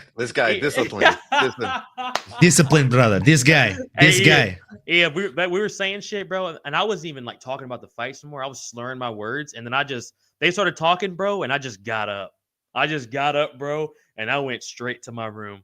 Left the He's like, yeah, guys, we're like 3 fights into the early prelims right now. We're gonna be making our way right on into the prelims pretty soon. That was me, bro. I was like, yeah, fucking Leroy, fuck you. And he was like, what? And I was like, bitch, Leroy's like, mate, you're not even making coherent sense, mate. I swear to God, bro. That's exactly what the fuck are you saying? They would literally be like looking at me. They'd be talking to me, bro, and I would just be staring at the screen, and I would be like, what'd y'all say? Like, it was bad, Ian. It was fucking bad. Back to this, folks. You know what? We have a rebound day. Oh, brother. I'll tell you what. Never again. Never again, brother. But always down to be on the show. Shout out MMA Anomaly, folks. Like and subscribe. As well as Jive Turkey Nano and Ian Juice Miller. But, boys, we got 3 more fights to get to if y'all are ready to talk about an absolute fucking scrap. Olin, I'm going to start out with you, dog. Who did you have going into this? And, oh, my God, what did you think about this fucking fight right here between Yuri Prochazka and Jamal Hill? Man. I had Yuri Prochazka, and boy, oh boy, was I happy that I chose that man, because he really went out there and just went for it, right? He went for that He looked really fucking good out there against Jamal. And like Jamal actually did all the right things in that fight for the most part. I thought it was one of the best performances Jamal Hill has ever had in the UFC, even though he lost. He was just moving forward with relentless pressure, throwing big strikes. And the best thing is, you noticed that when Yuri was actually like coming to with the head movement and really getting into that flow state and avoiding damage up top, Jamal Hill made the right read. He started going to the body. You saw him even in one exchange in round 2, eat a big shot and then come back and land a massive body shot that seemingly hurt Yuri a little bit to the liver. So again, I was very, very happy with both men's performance, but dude, Yuri is that fucking guy. He is a warrior samurai from the Czech Republic. Let's go for that. I'm a big fan. And I will watch every one of his fights, win, lose, or draw. He's kind of like our guy, fucking Pretty Ricky himself. You know it's going to be a banger no matter what if he's in that octagon locked in there with another man. So I can thoroughly say this was one of the funnest fights I've ever seen live. And yeah, I don't know what's next for Yuri, but fuck, man, that third Alex fight, I want to see it too. Do I think he beats Alex Pereira? I'm not sure. But I know that I will pay for the pay-per-view and I will watch happily. Facts, bro. Facts. Ian, sorry you got to follow that, brother, but give me your thoughts. No, I got some shit. Don't worry. I got some shit. Woo! Let's go, baby. Let's go. So, yeah, honestly, that shit was sweet karma to watch. Like, it was, I don't typically like to hate on fighters just because of like some stupid shit they say every now and then. But like this whole camp, he's just been spewing stupid fucking shit, dude, like nonstop. And, I think, going into the actual technical side of things, right? Jamal kept overextending a shit ton on his punches. He didn't find his range completely. Then he started throwing those teep kicks, which I thought were great. But then I think he kind of just stopped going to the body at some point. He was just like, and he hurt him too at one point where he kind of like dropped him to the body and like didn't decide to follow up on that. Like you didn't just have the easiest way to knock someone out. Like going back to something we talked about earlier, another Trevor Whitman quote. If you want to give him if you want a good knockout, go to the body. Like, you know what I mean? Like, and he had that. But then, I think Yuri, especially with his movement style, his ability to kind of pull people in and pull people in and then just strike them, because that's what he was doing. He was pulling Jamal to try to throw his right so he could pull and clip him with his left. And eventually he did get the punch, but I thought that only to add on for Yuri that would have been a little bit more interesting was when they're in open stance, blast those kicks to the body. I think that would have been an interesting factor, especially with his long limbs. And if I may add, the thing I'd like to see next for Yuri is dropping down to 85, like you said. I just want to see it. Just want to see it for pure fun now. Boys, my bad. I have some shit back here. But Ian, that's 1000%, bro. This dude was saying wild shit, even in the press conference. The Alex Pereira thing, going in there, dropping fucking gloves in front of him, and then not taking the fight, and then going on an interview saying, "What am I supposed to do? Fight him for free?" Motherfucker, you pressed him. What are you talking about? And then he goes, "Shama, let's step in here." And you go, "What the fuck's your problem? What are you talking about?" And just, bro, the way he just hasn't been real humble, man. He's been he took that Alex Pereira left hook, bro, and just ran off with the heel type of character. And just loving the booze, taking the booze in at the weigh-ins. And, bro, you cannot fight a guy like Yuri and be loved. Yuri's the man. Nobody's going to root for you when you're going against Yuri unless your name's Alex Pereira. He is the fucking real deal samurai. And the fact he shaved his head for that girl, that lady that had cancer. I mean, bro, he's the fucking man, bro. I love Yuri. The way he fights, the way he handles losses, like Jamal can't apparently, and still wants the trilogy. Still goes, fuck Alex Pereira. I know I can beat him. I want that shit. I don't know if he's going to get that shit, but like Ian just said, I'd love to see him at 185, boys. Yeah. Although I will say there's one other person that takes losses worse than Jamal Hill, and I'd probably have to say that's Sean O'Malley. Oh, 1,000%. Sorry, That's Lethal. fair. That's No, fair. The sorry, Sugar Sean Lethal. Commission. Yeah. I'm happy Yuri won. Yeah. Yeah. Facts, bro. Well, no, Ankalaev is getting the next title. And shot. he is. They actually, I don't know if they Yeah, he actually is. meant to say Yeah, that, he but is. they leaked it at He the is. stadium. No, So they did it on the broadcast as well. okay. Talked about it. Yeah, Because when Or at they least- did it at the stadium, I don't know if they did it on the broadcast after they leaked it at the stadium, because Yeah, they were showing the crowd cam, and at the bottom, instead of saying like how it usually will say like Alex Pineda, it's like showing the star cam and showing the other people. When it showed Alex Pineda, it just said Alex Pineda versus Magomed Ankalaev at the bottom of the screen, and me and Cross looked at each other, and then the whole screen went black, like it was a mistake. Oh. Brother, it And was not a I was mistake. literally like, hold on. Oh. But like, and Crossover was like, did you see that? I was like, I was like, let me play dumb and see if I'm like hallucinating. Like, what did you see? It's like, I saw Magomed Ankalaev versus Alex Pineda, and I'm like, holy fuck.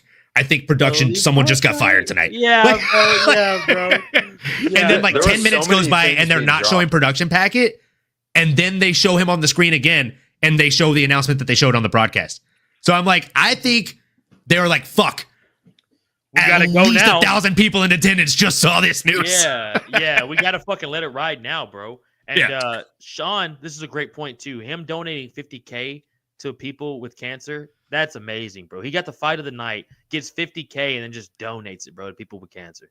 1 million Honestly. Czech crowns. If you think about it too, like from a tax aspect, he probably just saved a lot of money. I'm just Fucking Ian. Fucking Ian. we're all damn, man. What a guy. And Ian's like, that motherfucker really did that because in the end he's gonna no, get I'm just saying. I'm just saying, like, playing, you bro. know, tax. It's gonna be a nice tax write-off. Yeah. You know, it's tax season. And it's in Ian said, Cali- look, I know you guys are talking about his charitable causes, but let me just shut that down real quick. Hey, dog, and it's in Cali too, so they're taxing that ass. Oh, Cali. they're taxing that ass. They're taxing I told that you. ass. Um, Told you. Ian don't Just fight saying. in Cali. Ian don't fight in Cali, baby. He already knows how to do it. yeah, don't do that. Don't take that tax hit. Folks, I know you're about to break down the main and co-main event. I unfortunately have to run to a birthday dinner.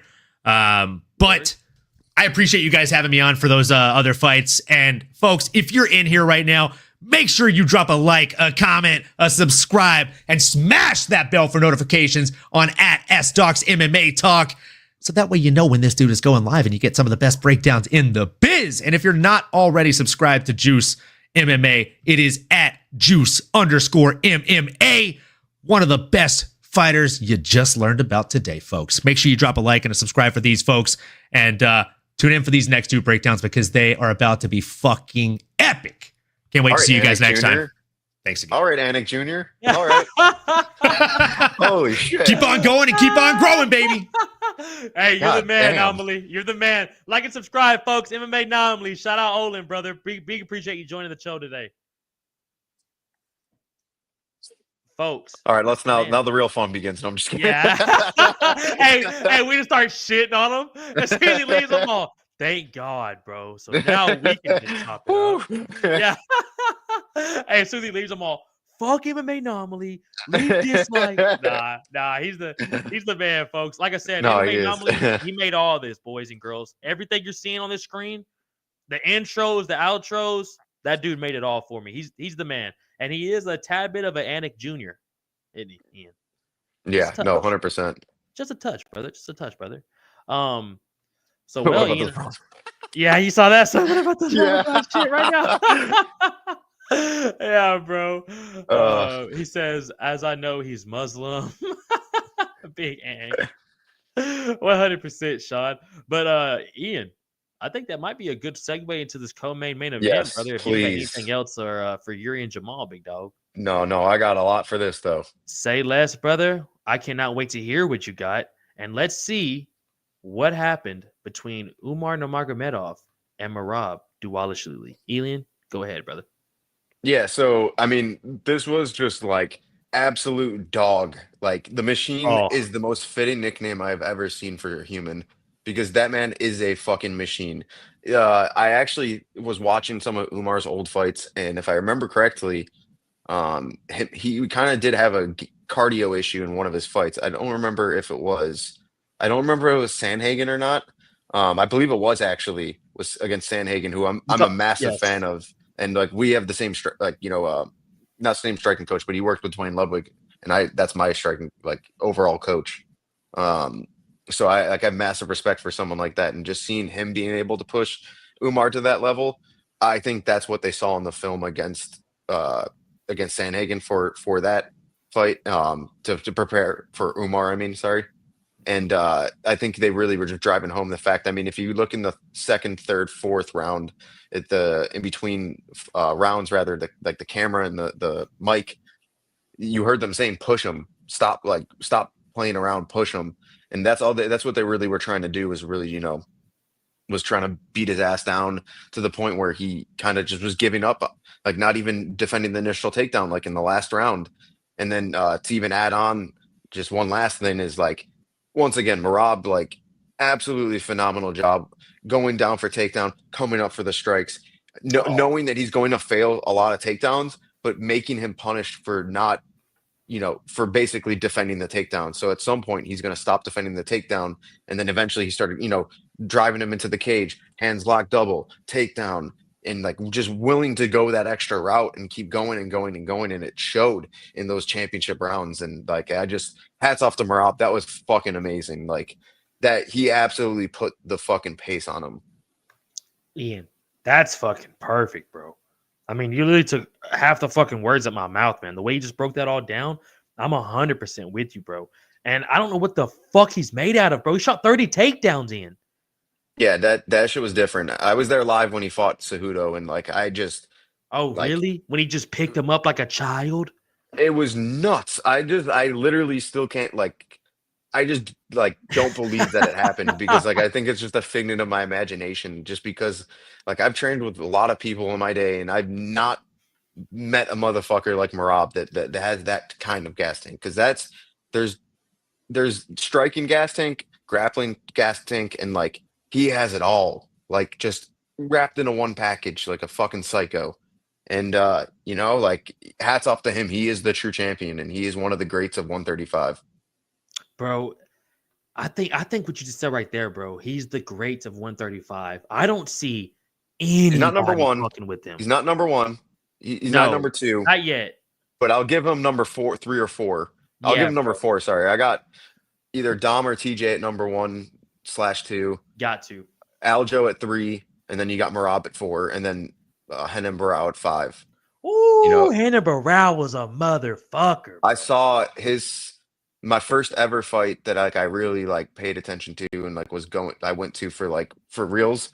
My parents got me a birthday to go. They got me one ticket to go see TJ versus Barao 2 in Chicago, and like that fight still holds like so much, because like that shaped me into the fighter I am today, and like wanting to become a Bane Muay Thai style fighter. So like just seeing all that, and like, but like, yeah, going back on topic, sorry, he's one of the greats, and we must give him his respect, bro.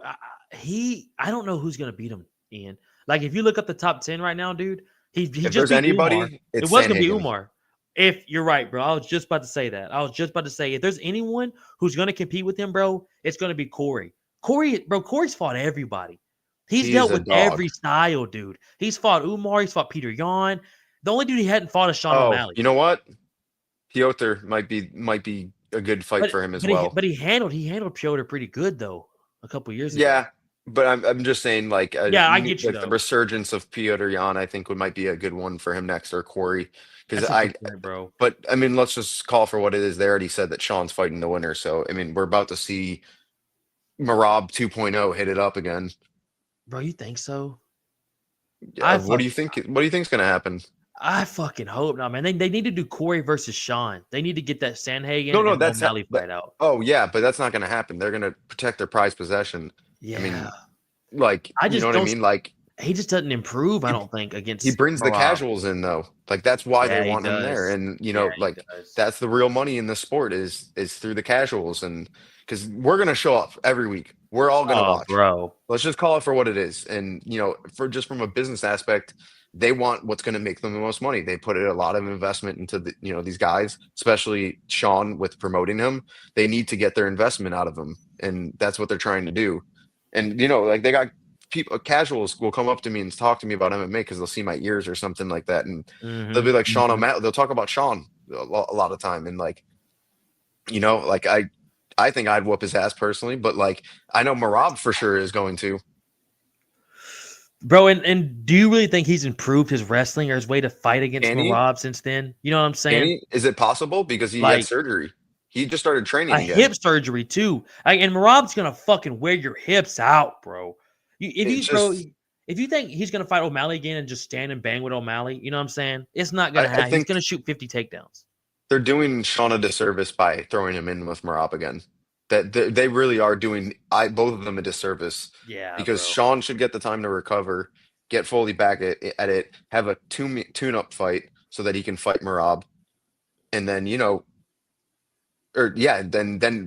a tune-up fight and then fight Marab.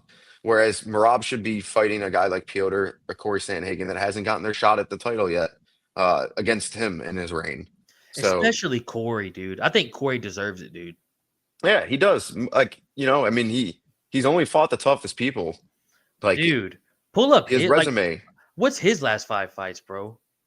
I'll pull it up right now. It's nothing but top 5 guys. Umar was the last one. Rob Font, Cheeto, Sonya Dawn, Piotr Jan, and TJ. Holy Those are that shit's fucking mad. That is the That's who's who. correct. That is the who's who of the division. And if you're going to take it back 2 more fights, he fought Aljo already. Yeah. So he's fought everybody. God damn. And beating a lot of them. Yes, No, but doesn't get finished, Ian. Does not get finished. and even when he loses, it's always competitive. So Always. yeah, I'm a huge fan of him. Fuck, bro. Yeah, and then real quick, Ian, we're talking about Marab here. I mean, what do you think next for Umar? Did you see his broken hand? Yeah, I mean, rest and recover at this point, and then Yeah. you know what? I really would love to see it. Him versus Piotr would be interesting, but Oh once my again, God. I don't see that happening due to timeline. I see it end up Yeah. being like, I don't know, like maybe like a Rob Font or something. They'll give him just to give him a little tune-up. Ooh, that's not bad. That's a good tune-up. That's a good Yeah, tune-up. A Rob 'cause Font. Maybe Cheeto. no, you know what? Figgy. They'll give him Figgy. Oh, yeah, they will give him Biggie. You're right. You're right. He just lost to Peter Yan, too. They're both coming off of losses. Exactly. Yeah, you're right, dude. You're right, Ian. And that's a great fight. Umar versus Figgy? Fuck. That'd be fun. I mean, I think that Umar, wins Oh, that he'll fight. get yeah. He'll eventually, But it'll be a you choke know, out. yeah, I think he wins it. But I think it'll be an interesting first round, and that's what people love. So let's give it to us. Yeah, bro. If anything, Habib's probably more pissed off than everyone in that arena. Oh yeah, that was Habib, clear as day. bro. You saw him when Dana was putting the title around Marab. It's like he was about to grab the fucking belt from Dana, bro. He was pissed beforehand. Someone sent me a video of him. Yeah. Western says Sandhagen may be coming off a loss, but he's the only top 5 guy who Marab hasn't fought. Exactly. 100% Western. 100% exactly. And like you have to like give us the fans what we want, like and protect your investment at the same time with Sean. Hey, You know, Sean like- O'Malley versus Rob Font would be a fun fight as like a comeback fight. 2 boxers, nasty boxing too. I think that's what they should do, Ian, with Sean. Yeah, it would be but it's not. It's already announced, so Fuck. and Marab will do what they say because they're gonna pay him whatever he finds fit. Because I doubt it says hi as John Jones. And how about Marab, bro? Headlines the Sphere and then a co-main and a badass new stadium in LA. Yeah, I mean, I hope he gets his due from this fight because if he Yes, didn't bro. get the due, he didn't get the due that he deserved when he whooped Sean's ass. I think he deserves the due from this one because of even the mainstays should give him his respect because of what he just did. So Hey, dude, that's that's one my of the take. greatest. That's one of the greatest bantamweight fights I've ever seen, Ian. It was good. It was definitely a great fight. Like it showed you like, my dad doesn't like the sport really much. But there's one fight that I always will go back to because he talks about like loving people with grit. Mhm. And this is a fight he would have liked because the Oh, only fight I've ever heard him be like, that's the fucking amazing fight was when TJ fought Sandhagen and his knee popped out in the that first was a round. war. And I remember, just like going into that fight, just training with TJ for it, but also like seeing that happen. And my dad was like, "That's fucking, I love that shit." Seeing that dog and people, that's what people like to see, and that's why it was such a great fight. 100%, bro. Damn, man. Is there anything else, man, you got to say about Marab versus Umar, man, before we move on to this main event? I mean, it just once again a fantastic performance and showing us like a character throughout the whole fight. And the way Ray Longo and John Wood were both like giving their pieces of advice to in the corner was nice. Like they were Yeah, giving him exactly what he needed to hear, bro. and they actually one thing I did notice too, just as a corner work and whatnot, was they each had like a 30 to 45-second time frame. They Yes. would use it, and then they would look at the next guy and give them their moment. They also like that they didn't give them too much, because like in reality, and like Bro. you got 1 or 2 points to give them in between rounds that they're actually going to think about and remember. Don't be going on these long tirades. The only time you can go on a long tirade is like some Teddy Atlas shit where you're like, being like, We're "You want firemen. a fireman? Yeah, are you a Yeah. fireman?" 100%, bro. Western, we both are. I'm an amateur, but your boy Ian over here is a pro. And I'm telling y'all, folks, this man and Aiden Ingram, they're gonna end up on Dana White Contender Series, The Ultimate Fighter. Yee. They're gonna end up somewhere, and they will be in the fucking UFC. But 100%, dog. And Ninja says, "Yeah, where do you guys fight?"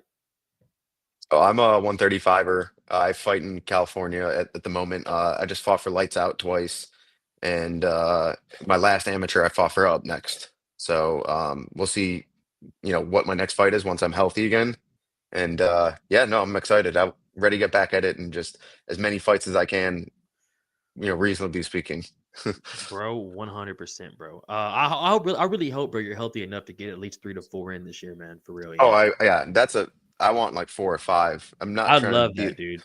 Yeah, that's what I like. I like every other month or every 3 months. That's the way I like to go about it, because I don't know. I just like time to prepare, but also I don't like too much time on the shelf.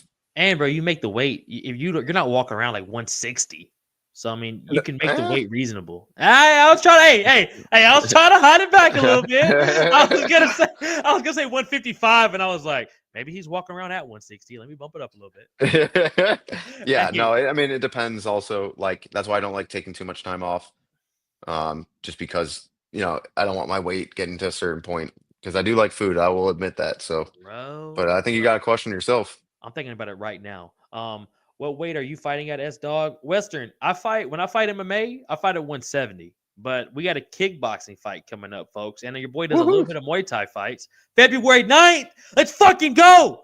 But it's gonna be a kickboxing fight, folks. So it's open weight. So it's gonna be between 175 to 185. So it's open No, it's not weight. bad. It's not too bad, bro. It's better than making Same day, 170. same day weigh-ins or day before. Same day weigh-ins, yeah. Same day weigh-ins, it's open weight. It's basically a smoker. It's gonna be on mats, 3 minutes, 3 rounds. It's at this What organization? bro, Is it IKF or something like that? it's something weird like that, bro. That's why I can't think of it. It's 3-4 IKFA. Okay, yeah, no, IKFA. they have them here. I've been to a couple. It's just not that bad, bro. I mean, it just keeps me active. It's not a whole ass MMA training camp, bro. Which Ian, you know how fucking brutal an MMA Yeah. training camp is, dude. So it just keeps me active, man. My last MMA fight was what's the month for November? It was in October. Didn't go my way, like Olin was saying earlier. Did not go my fucking way. So just taking a little break, man, from the MMA. Trying to stay active though. Don't want to fucking get too much of a break and I start bullshitting. But trying to stay Yeah. active, trying to get like your boy Ian over here, trying to be pro, folks. But Sterling, when's your street beef debut? Hey, Ninja, I'm not getting paid now for these fights, but they'd have to give me something to go do that shit, bro. I don't know if I could go out there for free and just let it fly. Ian, would you do street beefs?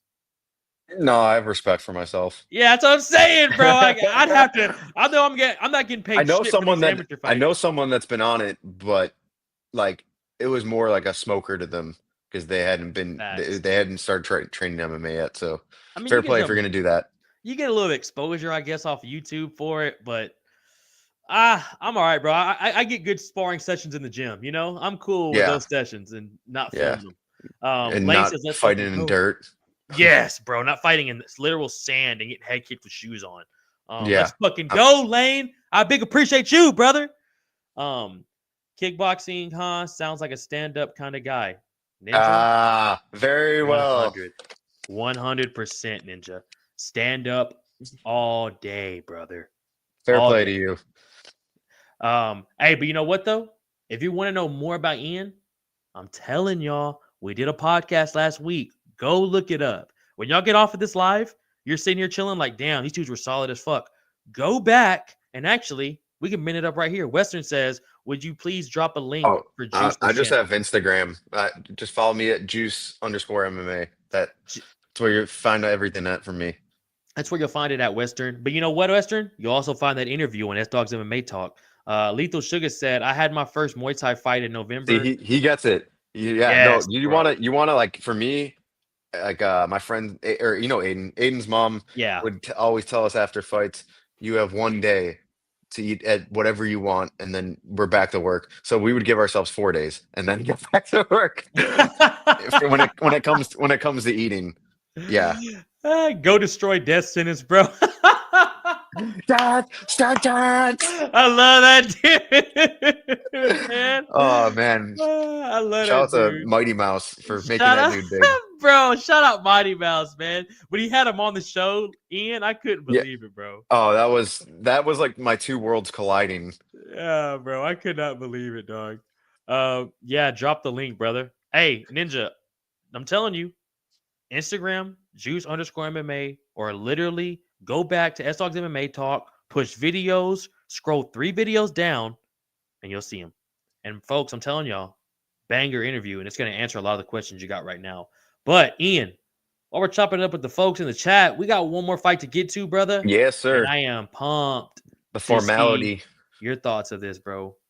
Yeah, 100% the formality, man. Not much we could really talk about here. For Money Moicano, nothing but respect though for both broke these my heart. men. At least giving us a card, Ian. Broke Ian, my go ahead, heart. take this over, brother. Yeah, that broke my heart for Moicano just because like that speech he gave at the end where he's like, "This is my last chance." I think that really hurt for like viewing it from someone that has dreams and aspirations like that. Yes. You know, it's sad, but like I really wanted that Armin fight. I'm just gonna call it for what it is. Like I'm a very big Armin fan. I like his style. I like him. Just unfortunate shit that happened. Whatever actually happened. You know, I just really want to see that. I want to see them run that fight back and or actually run the fight, matter of fact. But you know, Dana's gonna get all petty and be like, you know, we're not gonna have this fight. So who knows what really happened, what was happening behind the scenes. But I really want to see Armin fight Islam next. That's what I do want to see. Bro, it's fucking wild, man, because they literally put this card in LA mainly before that. For the Russian, the Armenians. Armenians, bro, and the Russian fans and everyone that's out in LA. Like, it's just a different type of culture out there. So they can put a co-main in Maine, bro, who nobody's even American. I mean, bro, literally the replacement was a Brazilian fighter and the ticket sales went up more. Like, it's fucking we crazy. have a lot of people. We have a lot of Brazilians. We have a lot of, you know, Armenians out here, a lot of Armenians in LA, especially. And then, you know, so on and so forth. But like, yeah, no, it made sense stylistically of like why they would put it here geographically. I mean, why they'd put it here. But I just really wish I wish that we get that fight next, even though Dana said it's not going to happen. Like, I just really want to see that fight. I really enjoy watching Armin fight. Hey, Dana said Armin ain't getting shit next, though.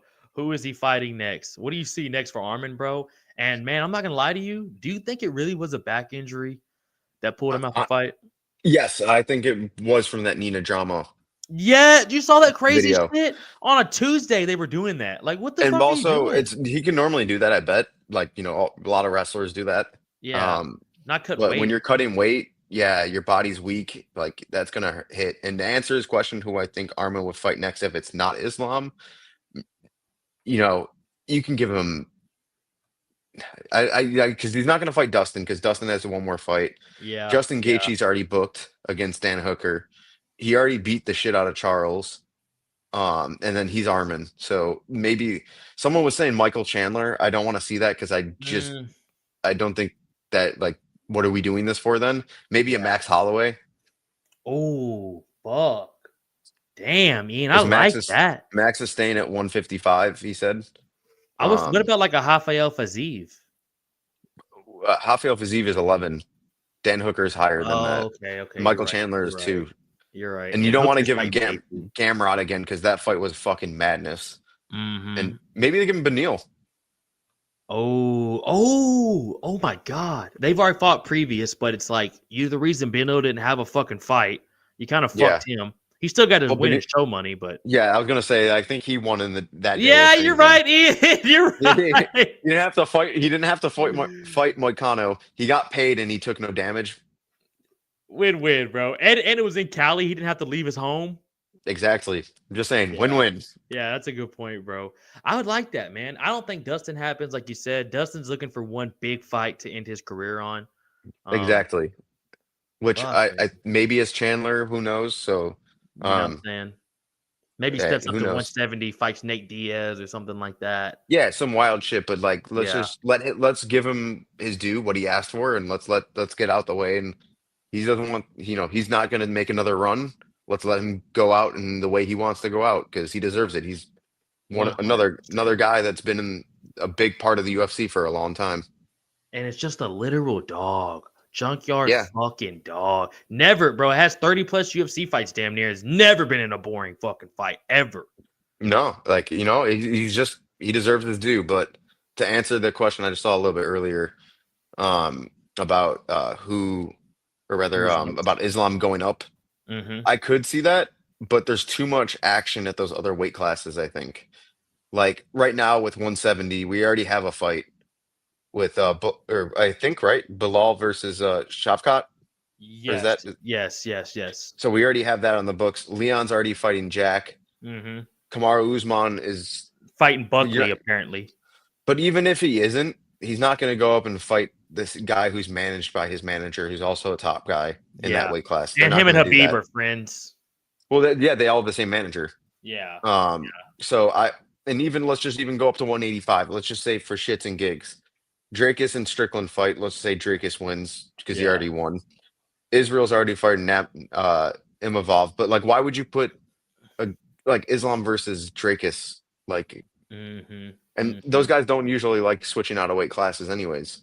Yeah. Khabib would never do it. No. So it's like, why do we expect them to do that or him to do that? Yeah.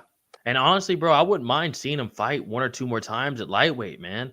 I know the double champ status is cool and all, but like, give it one or two more. I know there's not a lot of people left, bro, but like, he's fought Money Moicano on a fucking day notice. Is Volkanovski twice, bro, who's a 45er. And Volk, let's also not forget, Volk was at like last second notice as well for the one that. Oh, you're the right. One that didn't go, the that second didn't go one his was way. on a fucking week notice, had to fly to fucking Abu Dhabi. Less than a week notice. And then we go fuck? back to the first time, Volk took it to him. Oh, bro, literally, I thought Volk won that shit. I was I literally over here did with my too. friends. Like, double champ just happened. We just witnessed fucking history.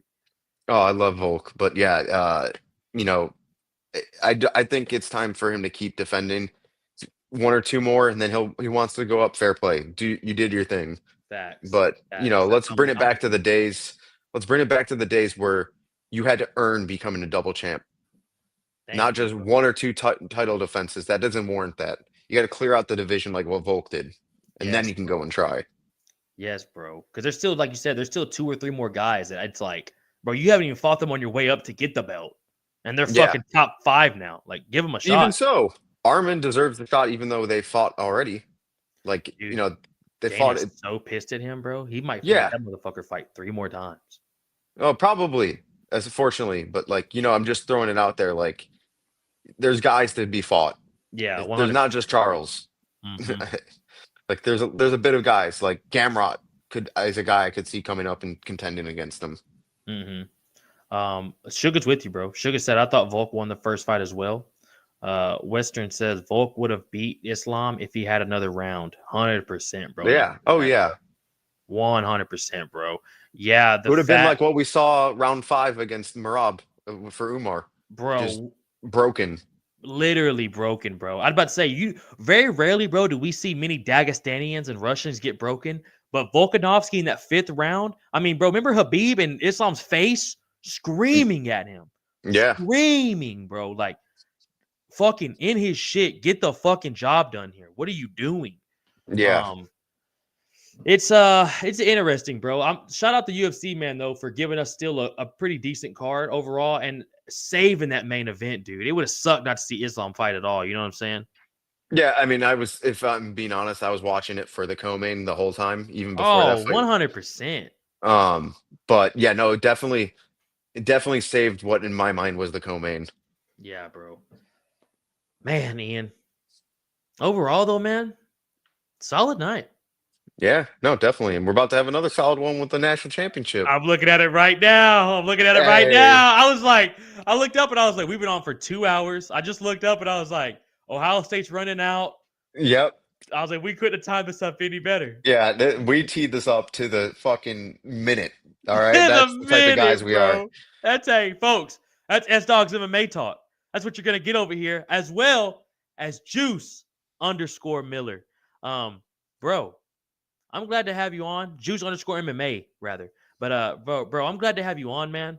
Always I had a down to great have time. you on for these lives, dude. I appreciate every single fucking one of you in the chat right now. 116 of you in here right now. Fucking big appreciate everyone in here, man. Shout out Olin too for hopping on earlier, brother. Shout out Western. This has been a great show. Appreciate you guys. Western, we appreciate you, bro. We appreciate Ninja. We appreciate Juice Man. We appreciate Lethal Sugar, Lane, my boy Kathy, everyone in here. Checkmate Entertainment. Glad to have everyone in the chat. Big appreciate Ian for giving me 2 hours of his time right now, hopping on, doing this live with y'all. If you're not already, folks, turn on some football. We're about to watch Notre Dame versus Ohio State. About to have a badass national championship signed up. Whoa. It's the Ohio State University. Hey, and we know who Ian's going for. And just like that, we know Ian's rocking with them Buckeyes, baby. Good talking to you guys. Lethal Sugar, good talking to you. Ian, is there anything you want to say, brother, before I hit this outro and we wrap this up, man? Yeah, I will always choose anyone over Notre Dame. There we go. Y'all heard it here, folks. Y'all heard it here. Shout out Ian Miller, folks. I'm telling y'all, like, subscribe, comment to everything this man's doing. Juice_MMA, S Dogs MMA Talk, MMA Anomaly. Big appreciate you, folks. We're out of here. Y'all have a great rest of y'all's night. See y'all Thursday.